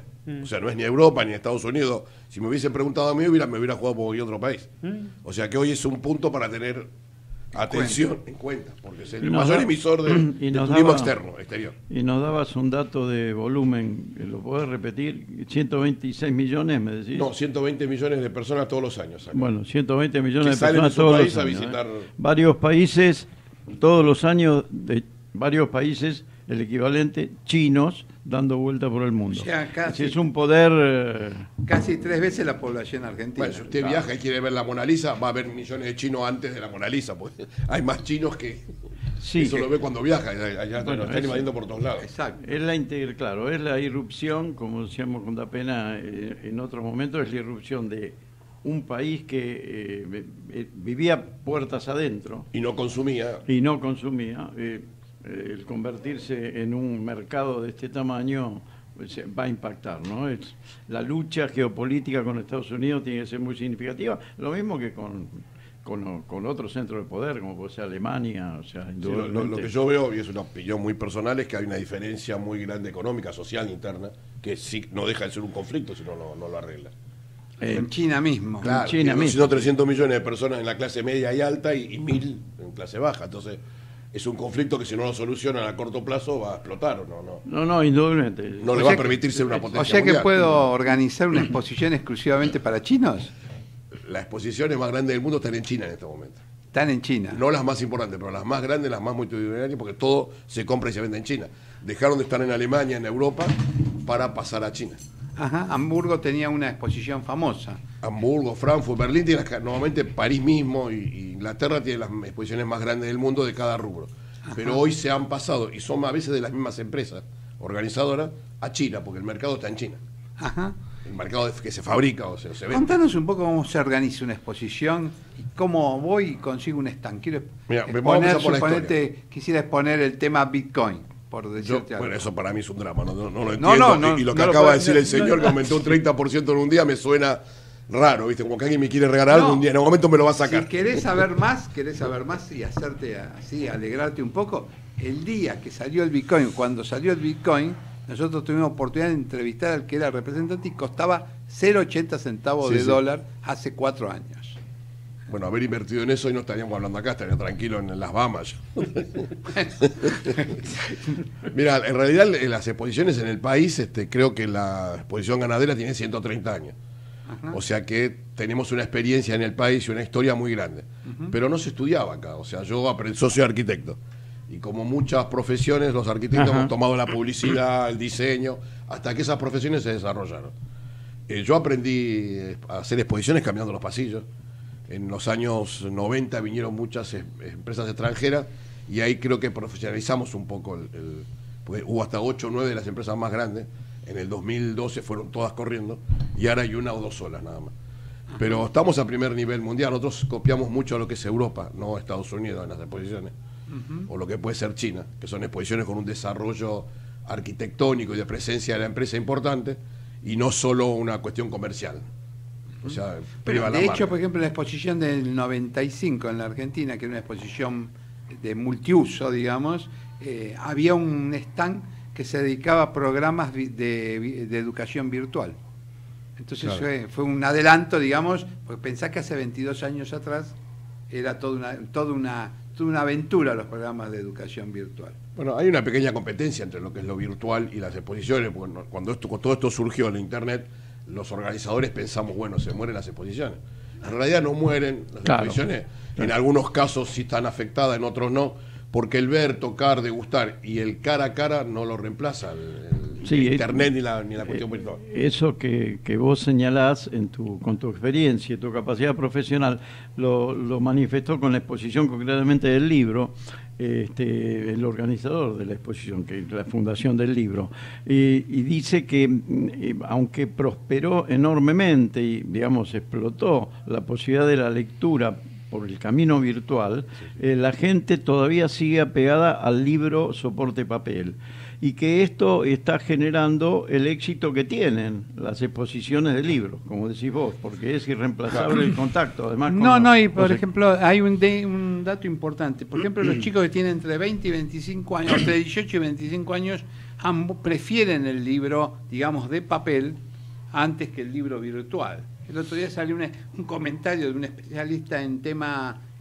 editoriales y habla de ese tema, que es un hecho, digamos, importante, que vuelve digamos, como a la fuente, como que siempre se vuelve a la fuente. Y a lo que vos decís, lo que comentaba el presidente de la Fundación del Libro, es que la exposición también está demostrando que quizás para los más pequeños realmente esta explosión del libro virtual sea un camino para que retomen la lectura, porque estaba... El libro en papel. Exactamente. Sí. También hay una aparición, te digo así, nos metemos en otros mercados, ¿no? Mercados a lo mejor pequeños, pero que la gente a veces no tiene acceso. Por ejemplo, hay un mercado pequeño, pero de alto valor agregado, que es el tema de escribir, volver a escribir con pluma, pero en este caso, por ejemplo, se han recreado lo que eran las plumas de cristal. Ojo. Las plumas de cristal. Como sofisticación. Digamos. Como sofisticación, pero que tiene un mercado, digamos, consumidor importante y un alto valor agregado. Si hablábamos antes de productos de valor agregado, bueno, acá tenemos uno pequeño, pero tenemos uno. Sí, bueno, en realidad hay exposiciones de todo lo que se le ocurra a usted. Ahí en la Argentina hay más de 360 exposiciones. Ajá. ¿Y vos cuando diseñás un stand, lo diseñás con lápiz o lo diseñás en la computadora? Bueno, yo tengo más de 60 años, cuando me recibí se dibujaba todo a mano. Hoy tengo dibujantes que dibujan todo. Ya sería imposible presentar algo a mano porque sería más un cuadrito, que usted hoy cuando presenta algo, un render, es la realidad. O sea, no se puede mentir sobre eso. Nosotros cuando dibujábamos a mano, según Mentían la perspectiva, un poco. podíamos mentir sin que la mentira fuera muy grande. Hoy ya no se puede. Hoy usted lo que está viendo es una fotografía, o sea, nadie aceptaría, por más que fuera un Rembrandt, un dibujo a mano. O sea, hoy la gente quiere ver un render hecho en computadora. Si tuvieras que diseñar un stand para exponer temas de economía, ¿qué pondrías de fondo? Este es un tema, acá para que después el doctor Da Pena no se ofenda. Bueno, a mí se me ocurre, yo me recurriría a los bancos. Los bancos, ¿por qué son altos, grandes? Porque demuestran fortaleza, demuestran que cuando uno entra es muy pequeño en relación a lo que está... A donde está. En realidad, usted va al Banco Nación y ve esa inmensidad, ¿para qué? Si al final lo que manejan es plata, papel que alguien imprime. Bueno, lo que están demostrando es su fortaleza, su inmensidad, y están achicando un poco a la persona que entra, la están metiendo en un mundo. Esto es lo que la arquitectura trasunta. Creo que habría que hacer algo así. Ajá. ¿Y qué exposición tienen ahora, cerquita? La última, bueno, acabamos de salir de 4 o 5, en el año tenemos 10, 12 nosotros como organizadores, pero ahora tenemos franquicia en septiembre. Ajá. ¿Y qué franquicia nos vas a recomendar? Hay franquicia de todo tipo, desde 20.000 pesos hasta... No, nosotros tenemos que ganar más que con el Bitcoin. No, de Bitcoin no hay todavía. No, el mundo de la franquicia, yo en realidad no soy un experto en franquicias, mi expertise es organizar exposiciones. Lo que pasa es que uno va aprendiendo de cada rubro en el que participa, sobre la industria. ¿Y cuáles son las más populares? ¿Cuáles son las exposiciones que atraen más cantidad de gente? Bueno, nombró el señor acá la del libro. Lo que pasa es que la del libro y la ganadera son exposiciones que son atípicas, ya no se hacen más exposiciones abiertas al público. Es muy raro. Cuando yo empecé en esto hace 32 años, 34, había las exposiciones casi todas abiertas al público, con algún viso de profesionalismo y algún día para profesionales. Bien. Hoy el 99% son profesionales. Claro. Menos la ganadera, que también es profesional, menos la del libro, que también es profesional, pero está abierta al público. De repente está la de los artículos sanitarios, está la Comic Con, creo ahora. La Comic es abierta al público, pero por es ejemplo, abierta, pero también es de alguna forma segmentada, porque es para cierto público que le gusta esas cosas, ¿no? Vas a un auto antiguo y también está abierta al público, pero es para el que le gusta el auto antiguo, no puede ir cualquiera. Porque si no. Y hay dos tipos de exposiciones también, ¿no? Son las que están para exponer solamente y las que están para vender, o en todas se vende. En todas se vende, en realidad. Las exposiciones en realidad lo que juntan es un mercado interesado en comprar y otro en vender. Y se convirtieron en profesionales porque cada vez es más cerrado ese mercado. La que vos nombraste de sanitario, no va a Doña Rosa a comprarse un inodoro. Claro. Van los profesionales a las marcas o a la fábrica a comprar. Es una forma de juntarse todos al mismo tiempo para ver las novedades, para ver los precios, para las comparar. exposiciones blanquearon cuando yo empecé en esto había muchas industrias que había precios porque había intermediarios que llegaba al consumidor final tremendo. Sí. Las exposiciones en muy buen sentido eliminan un montón de intermediarios porque ponen al fabricante o el distribuidor con el consumidor, no el final, pero el comerciante. Entonces eso ya blanquea un montón de gente que había en el medio que antes por ahí lucraba con eso. Y la tecnología ha apalancado mucho el negocio de las exposiciones, porque la posibilidad de recopilar datos, correos electrónicos, de dar la difusión, de llegar a ciertos segmentos, porque antes era, me imagino, hace 15 o 20 años era publicar en el diario y que la gente se entere, ¿no? Yo soy de los viejos, de los antiguos organizadores, y hace poco yo me resistía a no mandar invitación por correo. Porque te hablo hace 10, 15 años atrás, si yo no mandaba invitación por correo, por más publicidad que hiciera en diarios masivos específicos, si alguien no recibía la invitación, no iba. Acabamos de que ninguna exposición manda invitación más por correo, se hace todo por internet. O sea, hay cosas que nos pasan por encima que cambian y uno tiene que estar. Y además la propia tecnología apalanca, porque me imagino que se pueden filmar videos, que se puede hacer streaming, que se puede, para alguien que no puede viajar a una exposición, por la característica de la exposición es el requerimiento de estar físicamente. Es decir, uno no puede ir a una exposición y no ir, por definición. Sin embargo, con el streaming ahora se puede acceder de manera... Pero si no hubiera triunfado las exposiciones virtuales, y no pasó acá, hace más de 15 años que muchas empresas quisieron hacer exposiciones virtuales. ¿Cómo sería una exposición virtual? A ver. Es una exposición en la que vos recorres la exposición a través de internet. Bien. Y te metés en cada empresa, le pedís el producto y tratás directamente con el cliente y comprás todo como si fuera Amazon o la otra, ¿cómo se llama? Alibaba. Eso no funcionó. O sea, yo hace 15 años intento sacarlo y no se ha caído ninguna exposición real por una virtual, no existe todavía. De todas maneras, también es cierto que no se ha caído ningún diario en papel por el diario online. Claro, yo iba a reforzar esa idea cuando el señor hablaba de Feria del Libro. En realidad ya hay, creo que no sé si el Time o no sé cuál va a dejar de existir y va a ser todo virtual.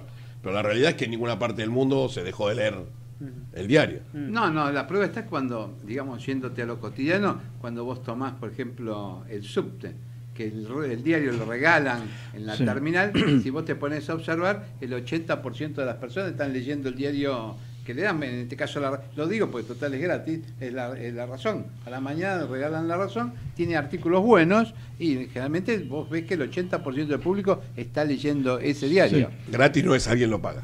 Alguien lo Habría paga. que averiguar quién lo paga. Claro, pero pues, digamos, no vas al kiosco y lo compras. No es como los demás diarios. Exactamente. Es gratis para el consumidor final. Ahí le vamos a agregar antes hubo un momento que vos para poner un kiosco de diario necesitabas una autorización de la propia que agrupaba a los kiosqueros de diarios, hasta que en mayo del 98 el doctor Cavallo eliminó esa restricción. Y ahí bajaron el precio de los kioscos. Ecomedios.com AM1220. Estamos con vos. Estamos en vos. Descarga gratis de tu celular la aplicación Ecomedios. Podés escucharnos en vivo, informarte con las últimas noticias y entrevistas en audio y video. Búscala y bajate la aplicación Ecomedios. Conectate con nosotros. eco@ecomedios.com. Global Inversión. El único fondo de inversión agropecuario focalizado en especies aromáticas. Más información en nuestra página globalinversión.com. En noticiasyeconomía.com.ar vas a encontrar la información y la opinión que no sale en otros lados. Gestión integral de inversiones inmobiliarias en Miami.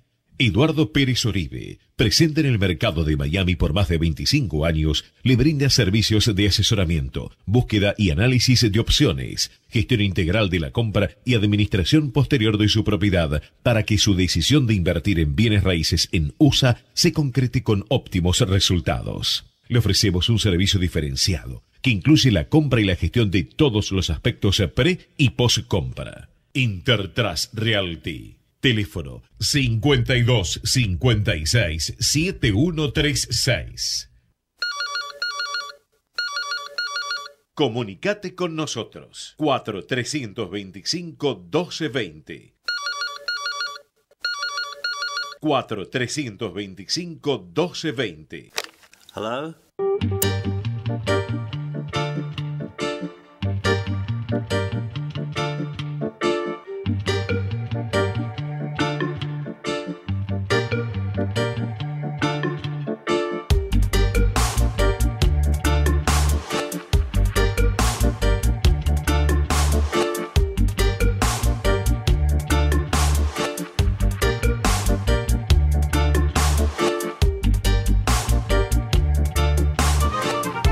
Volvemos. Café, Finanzas y Reflexiones, 12:36. Hoy falta el coequiper. Estoy tratando de suplantarlo. Juego en 2 puestos hoy. Entonces, ahí tengo que correr toda la cancha. Delantero y defensor. Delantero y defensor. No, estoy jugando de carrilero, ¿viste? Voy, vengo, voy, vengo, voy, vengo. Y a veces por izquierda, a veces por izquierda, por derecha. Digamos que va a haber un partido importante, ¿no? Va a ser la final de Juventus Real. Eso va a ser un tema importante para el mundo. Y ahí tenés como algo que estaba alejado, digamos, del público en general, especialmente de las mujeres. Hoy el fútbol se instala como un hecho nuevo. Ahí tenés. ¿Cómo diseña un stand de fútbol? Usted me hace cada pregunta difícil que bueno, sacar de la manga. Por empezar, no habría un stand de fútbol, habría un stand de un club de fútbol. Hubo algunas exposiciones, hubo todo fútbol, hubo alguna exposición de fútbol, que no sé si por la AFA o qué, pero siempre fracasaron. Hubo algunas hasta que jugamos un partido Tinelli, por eso puede ser. Tinelli y Maradona en la rural, le hablo del año 95. Bueno, hubo una exposición. Pero no, normalmente no funciona, no sé por qué. Hubo exposiciones famosas ahí en los años 80, que era la de la Feria de la Ropa, que ahí vos todavía no habías nacido. Sí, yo nací tengo 64 años, nací hace mucho. No parezco, pero nací hace mucho. Y bueno, perteneces a la generación de los baby boomers, la generación entre el 46 y el 64. Sí, al revés y al derecho, justo. Los números, por eso me acuerdo. Y tenés un amplio espectro para desarrollar. Hubo una feria también famosa que era la Feria del Regalo, que era de la feria municipal que estaba atrás de la Facultad de Derecho. Se convirtió en Regala, que se convirtió en una exposición profesional. Y en los años 2000, 2002, en la época de la crisis, se convirtió en otras 2 exposiciones que son totalmente profesionales. Que una la hacemos nosotros, que es Cafira, que más o menos lleva el target ABC1 del mercado, y la otra Presente Rural, que la hacemos en conjunto, en realidad. Competimos, pero hoy somos amigos. Pero miren que se transformó ese mercado, se lo cuento como una anécdota, lo que usted habla de regalo. Claro. Se convirtió en un mercado profesional.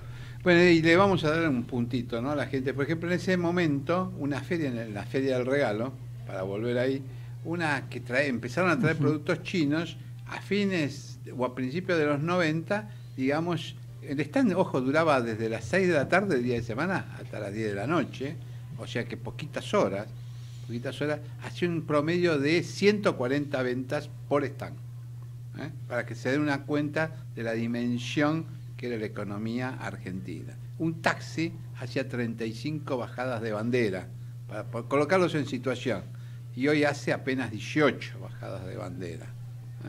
Entonces, ¿cómo adaptaste ese tema de las ferias y exposiciones a la época actual, al siglo XXI? Bueno, hubo ferias, como todas las ferias de tecnología, que durante la burbuja fueron ferias extraordinarias, que nos sorprendían a nosotros mismos porque se producían y de golpe desaparecieron.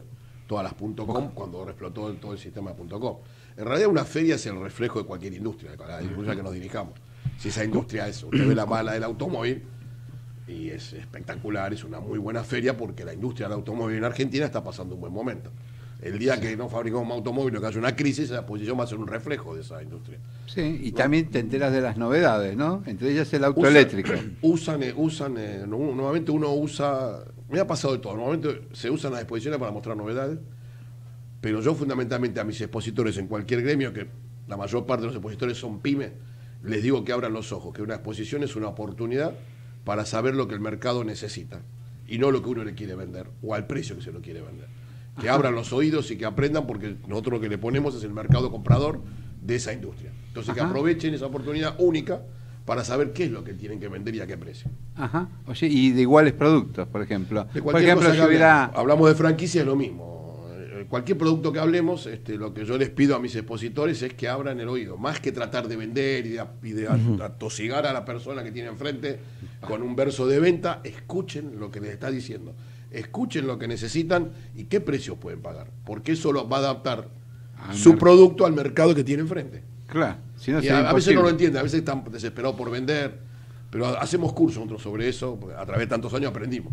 Ajá, ¿y los cursos, por ejemplo? Son cerrados para expositores. Hacemos unos seminarios que es para que el expositor entienda y aprenda lo que nosotros consideramos que es la mejor utilización de la herramienta de exposición. Ajá. Y suponete que quisiéramos hacer un stand sobre derecho. Esto no es complicado, No, pues ahora lo voy a tratar siempre cosas intangibles, me dicen. Claro, ahora lo voy a tratar de salvar porque al lado tiene un abogado que lo defienda de eso. Yo me imagino algo parecido a la facultad de Derecho de Ingeniería, ¿no? Una cosa pero a ver, ¿cuál media sería griega. Media gris. Griega. Medio un templo del saber, un templo de la justicia. Me lo imagino yo, pero eso depende, también depende a quién se lo haga usted, ¿A qué público? Claro, no, que a público quién es el emisor, qué es lo que quiere expresar la empresa o la persona que expone. Ajá. ¿Y qué tenemos cerquita ahora de exposición? Tenemos del 6 al 8 de septiembre en la rural franquicias de Argentina, que es una exposición internacional de franquicias, licencias, emprendimientos y negocios. Nacional e internacional. Bueno, hemos tenido a Chile, a Paraguay, a Brasil. El mercado latinoamericano de la franquicia está muy interconectado, por lo que me decís. Mirá, en el mundo, cualquier ciudad del mundo, en San Pablo mismo, para no irnos muy lejos, el 70% de los locales que uno ve en la calle, de los locales, son franquicias. Acá en la Argentina no llegamos al 30, estamos en el 22. O sea, porque estamos en pleno desarrollo. Ajá. Sin embargo, para sorpresa mía, que yo lo aprendí acá, tanto trabajar en este mercado, somos el mayor exportador en Latinoamérica de conceptos, no de volumen. O sea, intangibles, ¿ves? De conceptos. O sea, la Argentina exporta conceptos, o sea, exporta mucho más que lo que exporta Brasil, que tiene un mercado 6-7 veces más grande que el nuestro. Es decir, que exporta inteligencia. Capacidad creativa. Capacidad creativa. Tal concepto funciona y lo sacan de Argentina y lo mandan a otro lado. A ver, para aclararle al público, ¿no? Suponte que Café, Finanzas y Reflexiones las quisiéramos transformar en una venta de franquicias o vender la franquicia para que usaran la tecnología de este programa. Mira, hay franquicias de todo. O sea, ajá, pero ¿cómo hago? ¿Cómo hago para vas a un consultor, el consultor. ¿Te llamo a vos? No, yo no soy consultor, yo soy organizador de exposiciones y estoy y ahí hablando, me la vendés. Claro, estoy hablando ahora de algo que no debería porque no es mi expertise, pero bueno, como te conté, de cada rubro. Uno va copiando un poco. Uno va aprendiendo. Me tocó una vez hacer la primera exposición de vino fino. Sí. Yo entraba y decía, no soy experto en vino. Así que pregúntenme de vino, y me preguntaba en el año 96, el arquitecto experto en vino. Entonces yo empezaba mal, entonces tuve que aprender. Ponerme a leer y aprender algo, entonces eso me golpeó.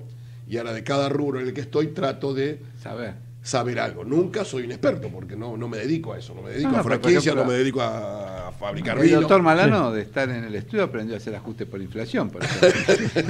Y es abogado y no economista, tiene razón. Claro. En nuestra Argentina tenemos que aprender a hacer de todo, porque si no, no subsistimos como empresarios. Ajá, porque eso es la impronta argentina es lo que viene. Y los vientos que vienen. Usted piensa que los eventos como mínimo se organizan un año, 2, 3 y hasta 4, porque hay eventos que son cada 4 años. Sí. En un país como el nuestro, con la incertidumbre que hay, usted no sabe ni si va a existir esa industria dentro de 4 años. Ajá. O sea, es muy difícil trabajar. No obstante tu conclusión y esta conclusión que acabas de dar, sobre la dificultad de la previsibilidad.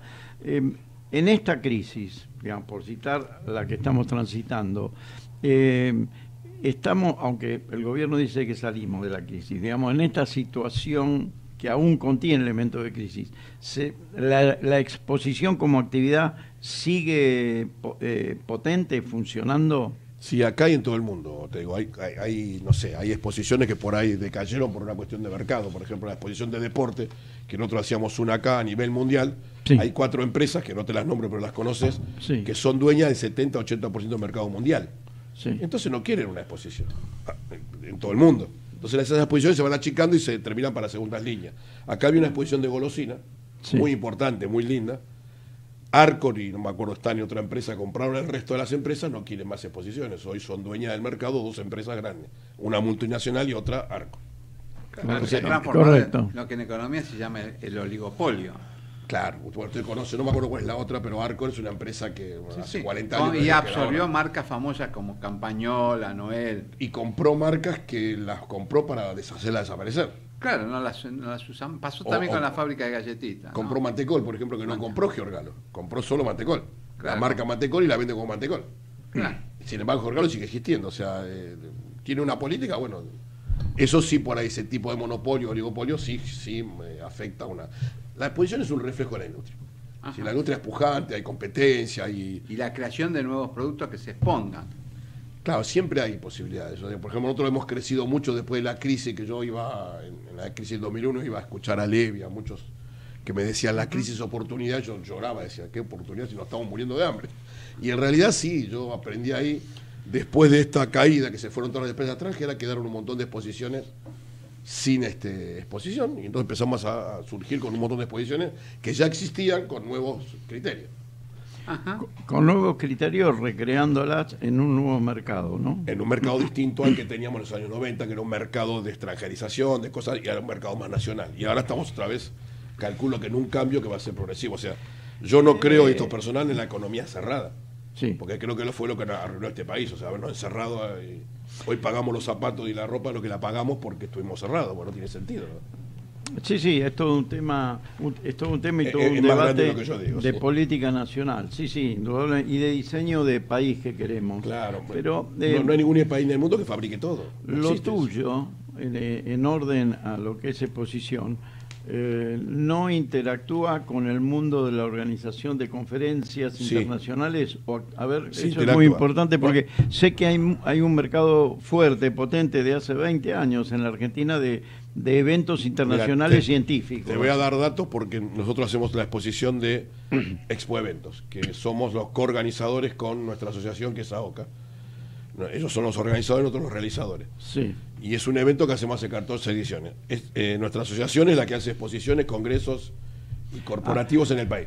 Ustedes también hacen congresos corporativos y además exposiciones, porque el congreso, ustedes se encargan de organizar todo el otro aspecto humano que implica la traída de profesionales que van a disertar sobre un tema de orden. No, yo tengo como eso los congresos. Normalmente los congresos, la parte académica o científica la hace una asociación. Una asociación. El OPC, que es el Organizador Profesional de Congresos, se encarga de todo el resto, de traerlos, de cobrarles, de que todo funcione. Pero la parte científica normalmente nosotros no intervenimos, porque también hacemos congresos de todo tipo. Hacen la parte de gestión. Todo lo que sea operativo. Van a dar una conferencia, nosotros hacemos todo el resto, la traducción, todo lo que significa para que eso funcione. Y el tema científico específico de ese evento lo hacen científicos, lo hace la misma asociación. Una asociación de científicos del tema. Cardiológica, oftalmológica o lo que sea, o de abogados. Pero siguen funcionando, digamos, como actividad para ustedes. Para que tengas una idea, en la exposición esta Expo Evento es de turismo de reuniones. El turismo de reuniones es el turismo que trae o que conlleva los congresos, seminarios y exposiciones. Ese turismo es un turismo mucho más chico que el turismo general, pero gasta entre 3 y 5 veces más en cortos lapsos de tiempo. Entonces se lo disputa todo el mundo, todas las sedes. Para que tengas una idea, Buenos Aires es la ciudad con más congresos internacionales de toda Latinoamérica y de muchas ciudades de Estados Unidos. Buenos Aires. Y hoy también una gran concentración de universidades, Buenos Aires. Claro, no todos son, hay muchos congresos que son en universidades.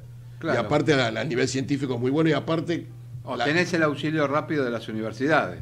Y aparte tenemos un país en paz, un país que no hay conflicto, entonces un congreso de cardiología, por ahí hoy dudan hacerlo en París, o hacerlo en Manchester, que pasó ayer. Sería un buen lugar de prueba de cardiología en París. Claro, ¿por qué nos vamos? Sí. ¿Por qué no vamos a Buenos Aires? ¿Por qué no vamos a San Pablo?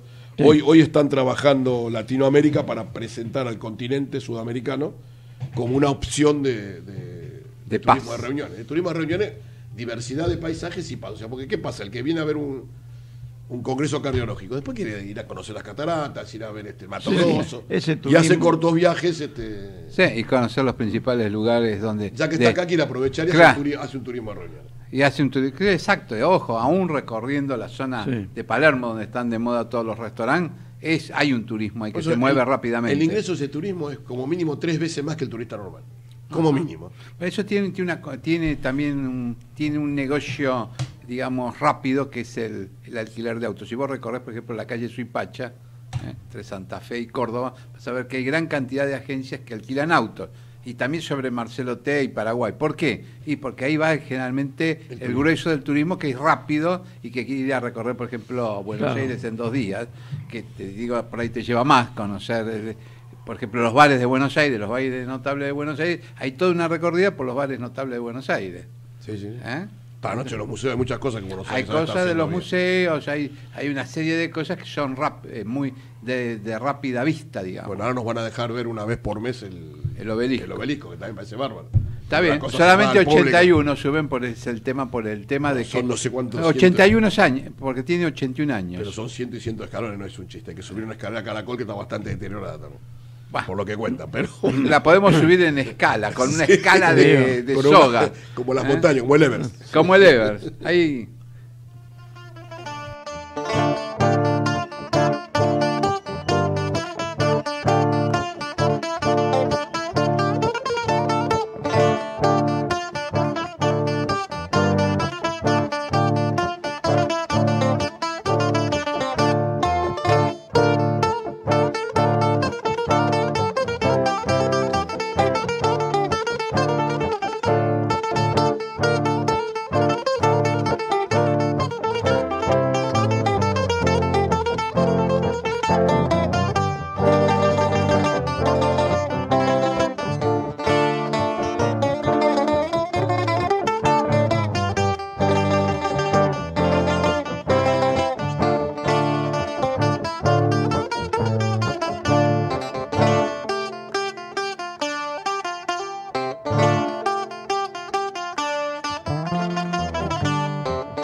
Seguimos ahí, esto es lo que pasa en los entreactos de la radio, ¿no?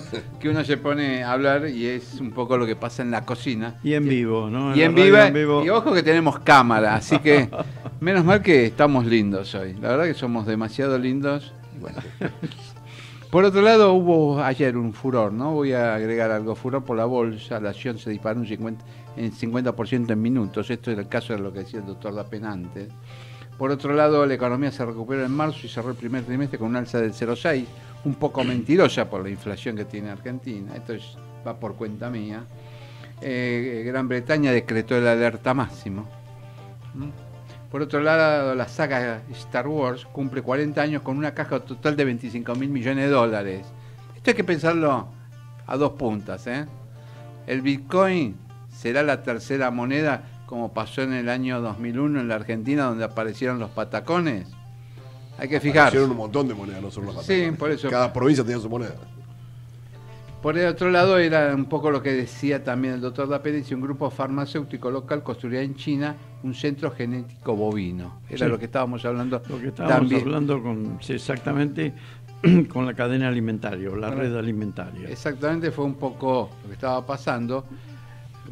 Falleció Roger Moore, el actor de James Bond. Ahora que los espías están de moda, fue el que más películas hizo con respecto a James Bond. batió el récord de películas. Los que lo reemplazaron nunca pudieron alcanzar el éxito que él había obtenido. 89 años, ¿eh? 89 años. O sea, uno piensa que esas personas tienen una vida disipada y tienen una vida que normalmente, al ser disipada, acorta, valga la redundancia, su propia vida. Sin embargo, no es así. Es notable la cantidad de artistas, y aún de alta exposición, que llegan casi a los 100 años. Él llegó a los 90 años. Se había casado 4 veces, para su dato, doctor Malano. Por eso vivió tanto. Claro, la última mujer va a saber qué edad tenía. El padre de Michael Douglas tiene más de 100 años. Claro. Es decir, no creo que se case más a esa edad. No, no creo. Pero bueno, no sabemos. El hombre se lo ve muy enérgico. Siempre avante. Vamos a decir, las próximas semanas podemos entrevistar al doctor Sveili, que es un especialista en temas, es médico, por supuesto, en un tema de las medicinas actuales. Viene de un congreso en California. Y por otro lado, ya que nos metimos en el tema de medicina, aumentan el 11% las cuotas de la prepaga. Bueno, digamos que la del Consejo Profesional aumenta el 25% a partir del 1 de junio, pues parece que los muchachos contadores le chingaron el cálculo. En el tema de las prepagas es interesante, vinculándolo con un tema que habíamos hablado en el principio del programa con el doctor Dapena. Esta difusión del costo de la prepaga, en realidad pareciera y hace sentir que la prepaga pesa atendiendo volúmenes muy importantes de personas. No es así. Atiende el 4,8% de la población. El resto de la población se atiende en los servicios de las obras sociales, de los sindicatos, y finalmente la mayoría en el hospital público. Con lo cual, en realidad, está en vías de extinción, a lo que dice Eduardo Corrado. Un 22% de aumento en una prepaga profesional, cualquiera, como cualquier otra prepaga, demuestra que está en vía de extinción. No le cierran los costos, tampoco hoy le cierra el precio al afiliado. Claro, y entonces la sensación que uno tiene es que ese 4,8 puede ser un grupo de élite que va a llegar a tener una prepaga que quizás cueste el equivalente a 2 o 3 sueldos, poder estar en ella. Pero el resto de la población se atiende finalmente en un área pública o semipública, como son los sindicatos, digamos. En el mundo, las prepagas no existen en el primer mundo. El primer mundo, con esta realidad muy posiblemente, optó por optimizar el servicio público de salud, y al optimizarlo, toda la estructura social se atiende en la salud pública. Eso debería pasar, en Estados Unidos no pasa, en Estados Unidos es todo pago, es todo... Pero dentro de lo que llaman ellos salud, política nacional de salud, todo pago, pero dentro de lo que llaman política nacional de salud. En Francia son los hospitales públicos, digamos, más allá de que, como vos bien decís, tenés que pagar, tenés que tributar algo en función del servicio que te dan, pero no existe la prepaga, ni existe tampoco la consulta domiciliaria, como aquí, las emergencias. Esto es muy interesante porque quizás Argentina tenga que repensar su esquema de salud y su sistema de salud para hacerlo posible y sostenible. Tuvimos un sistema de salud en los años 30, 40, 20 que fue extraordinario, como se hicieron los hospitales, fue una cosa... Lo que pasa es que los hospitales no crecieron en la proporción que creció la población.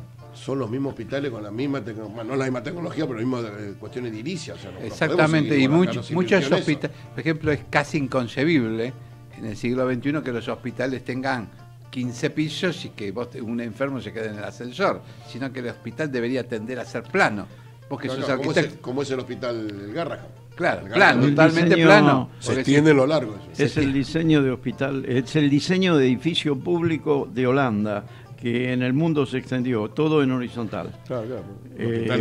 Pero en esta reflexión, lo que le quedó al hospital público argentino, que podría servir de base para la refundación de un sistema de salud posible para la gente, es la calidad médica, la capacidad científica de los médicos. Sigue siendo muy buena.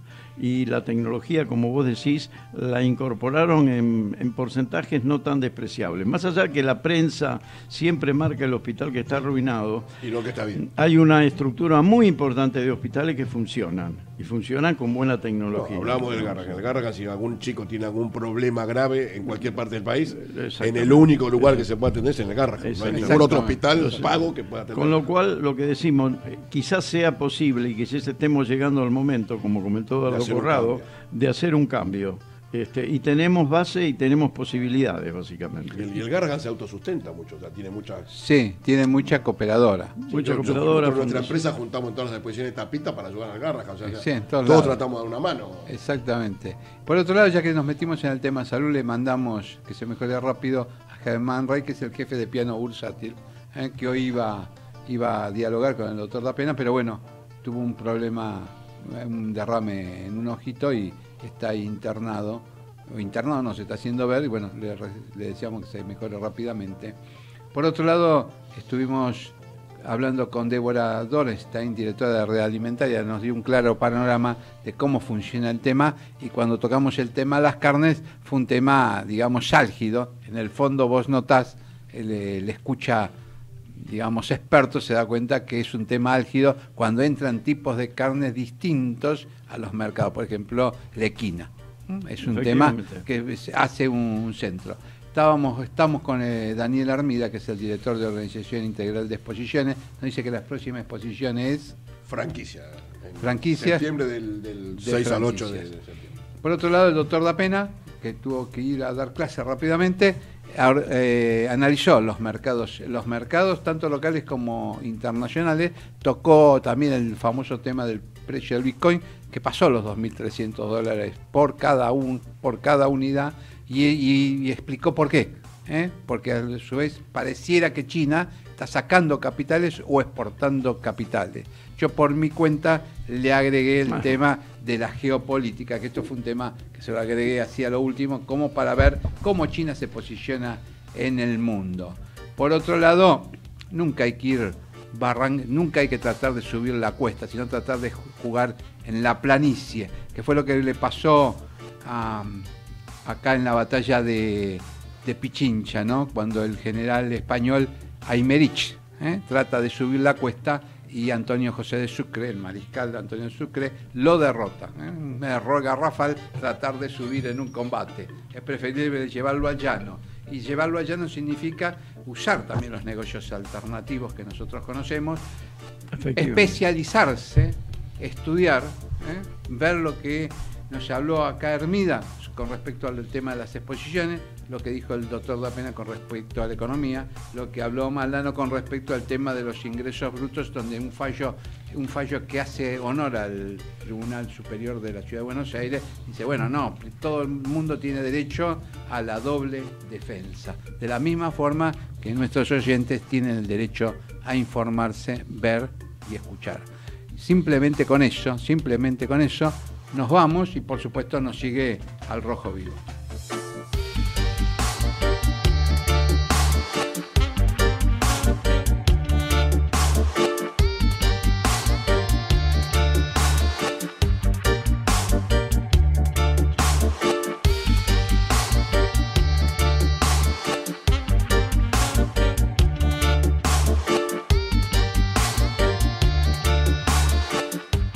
Auspició el Banco Piano. Es el momento de invertir. Consúltenos.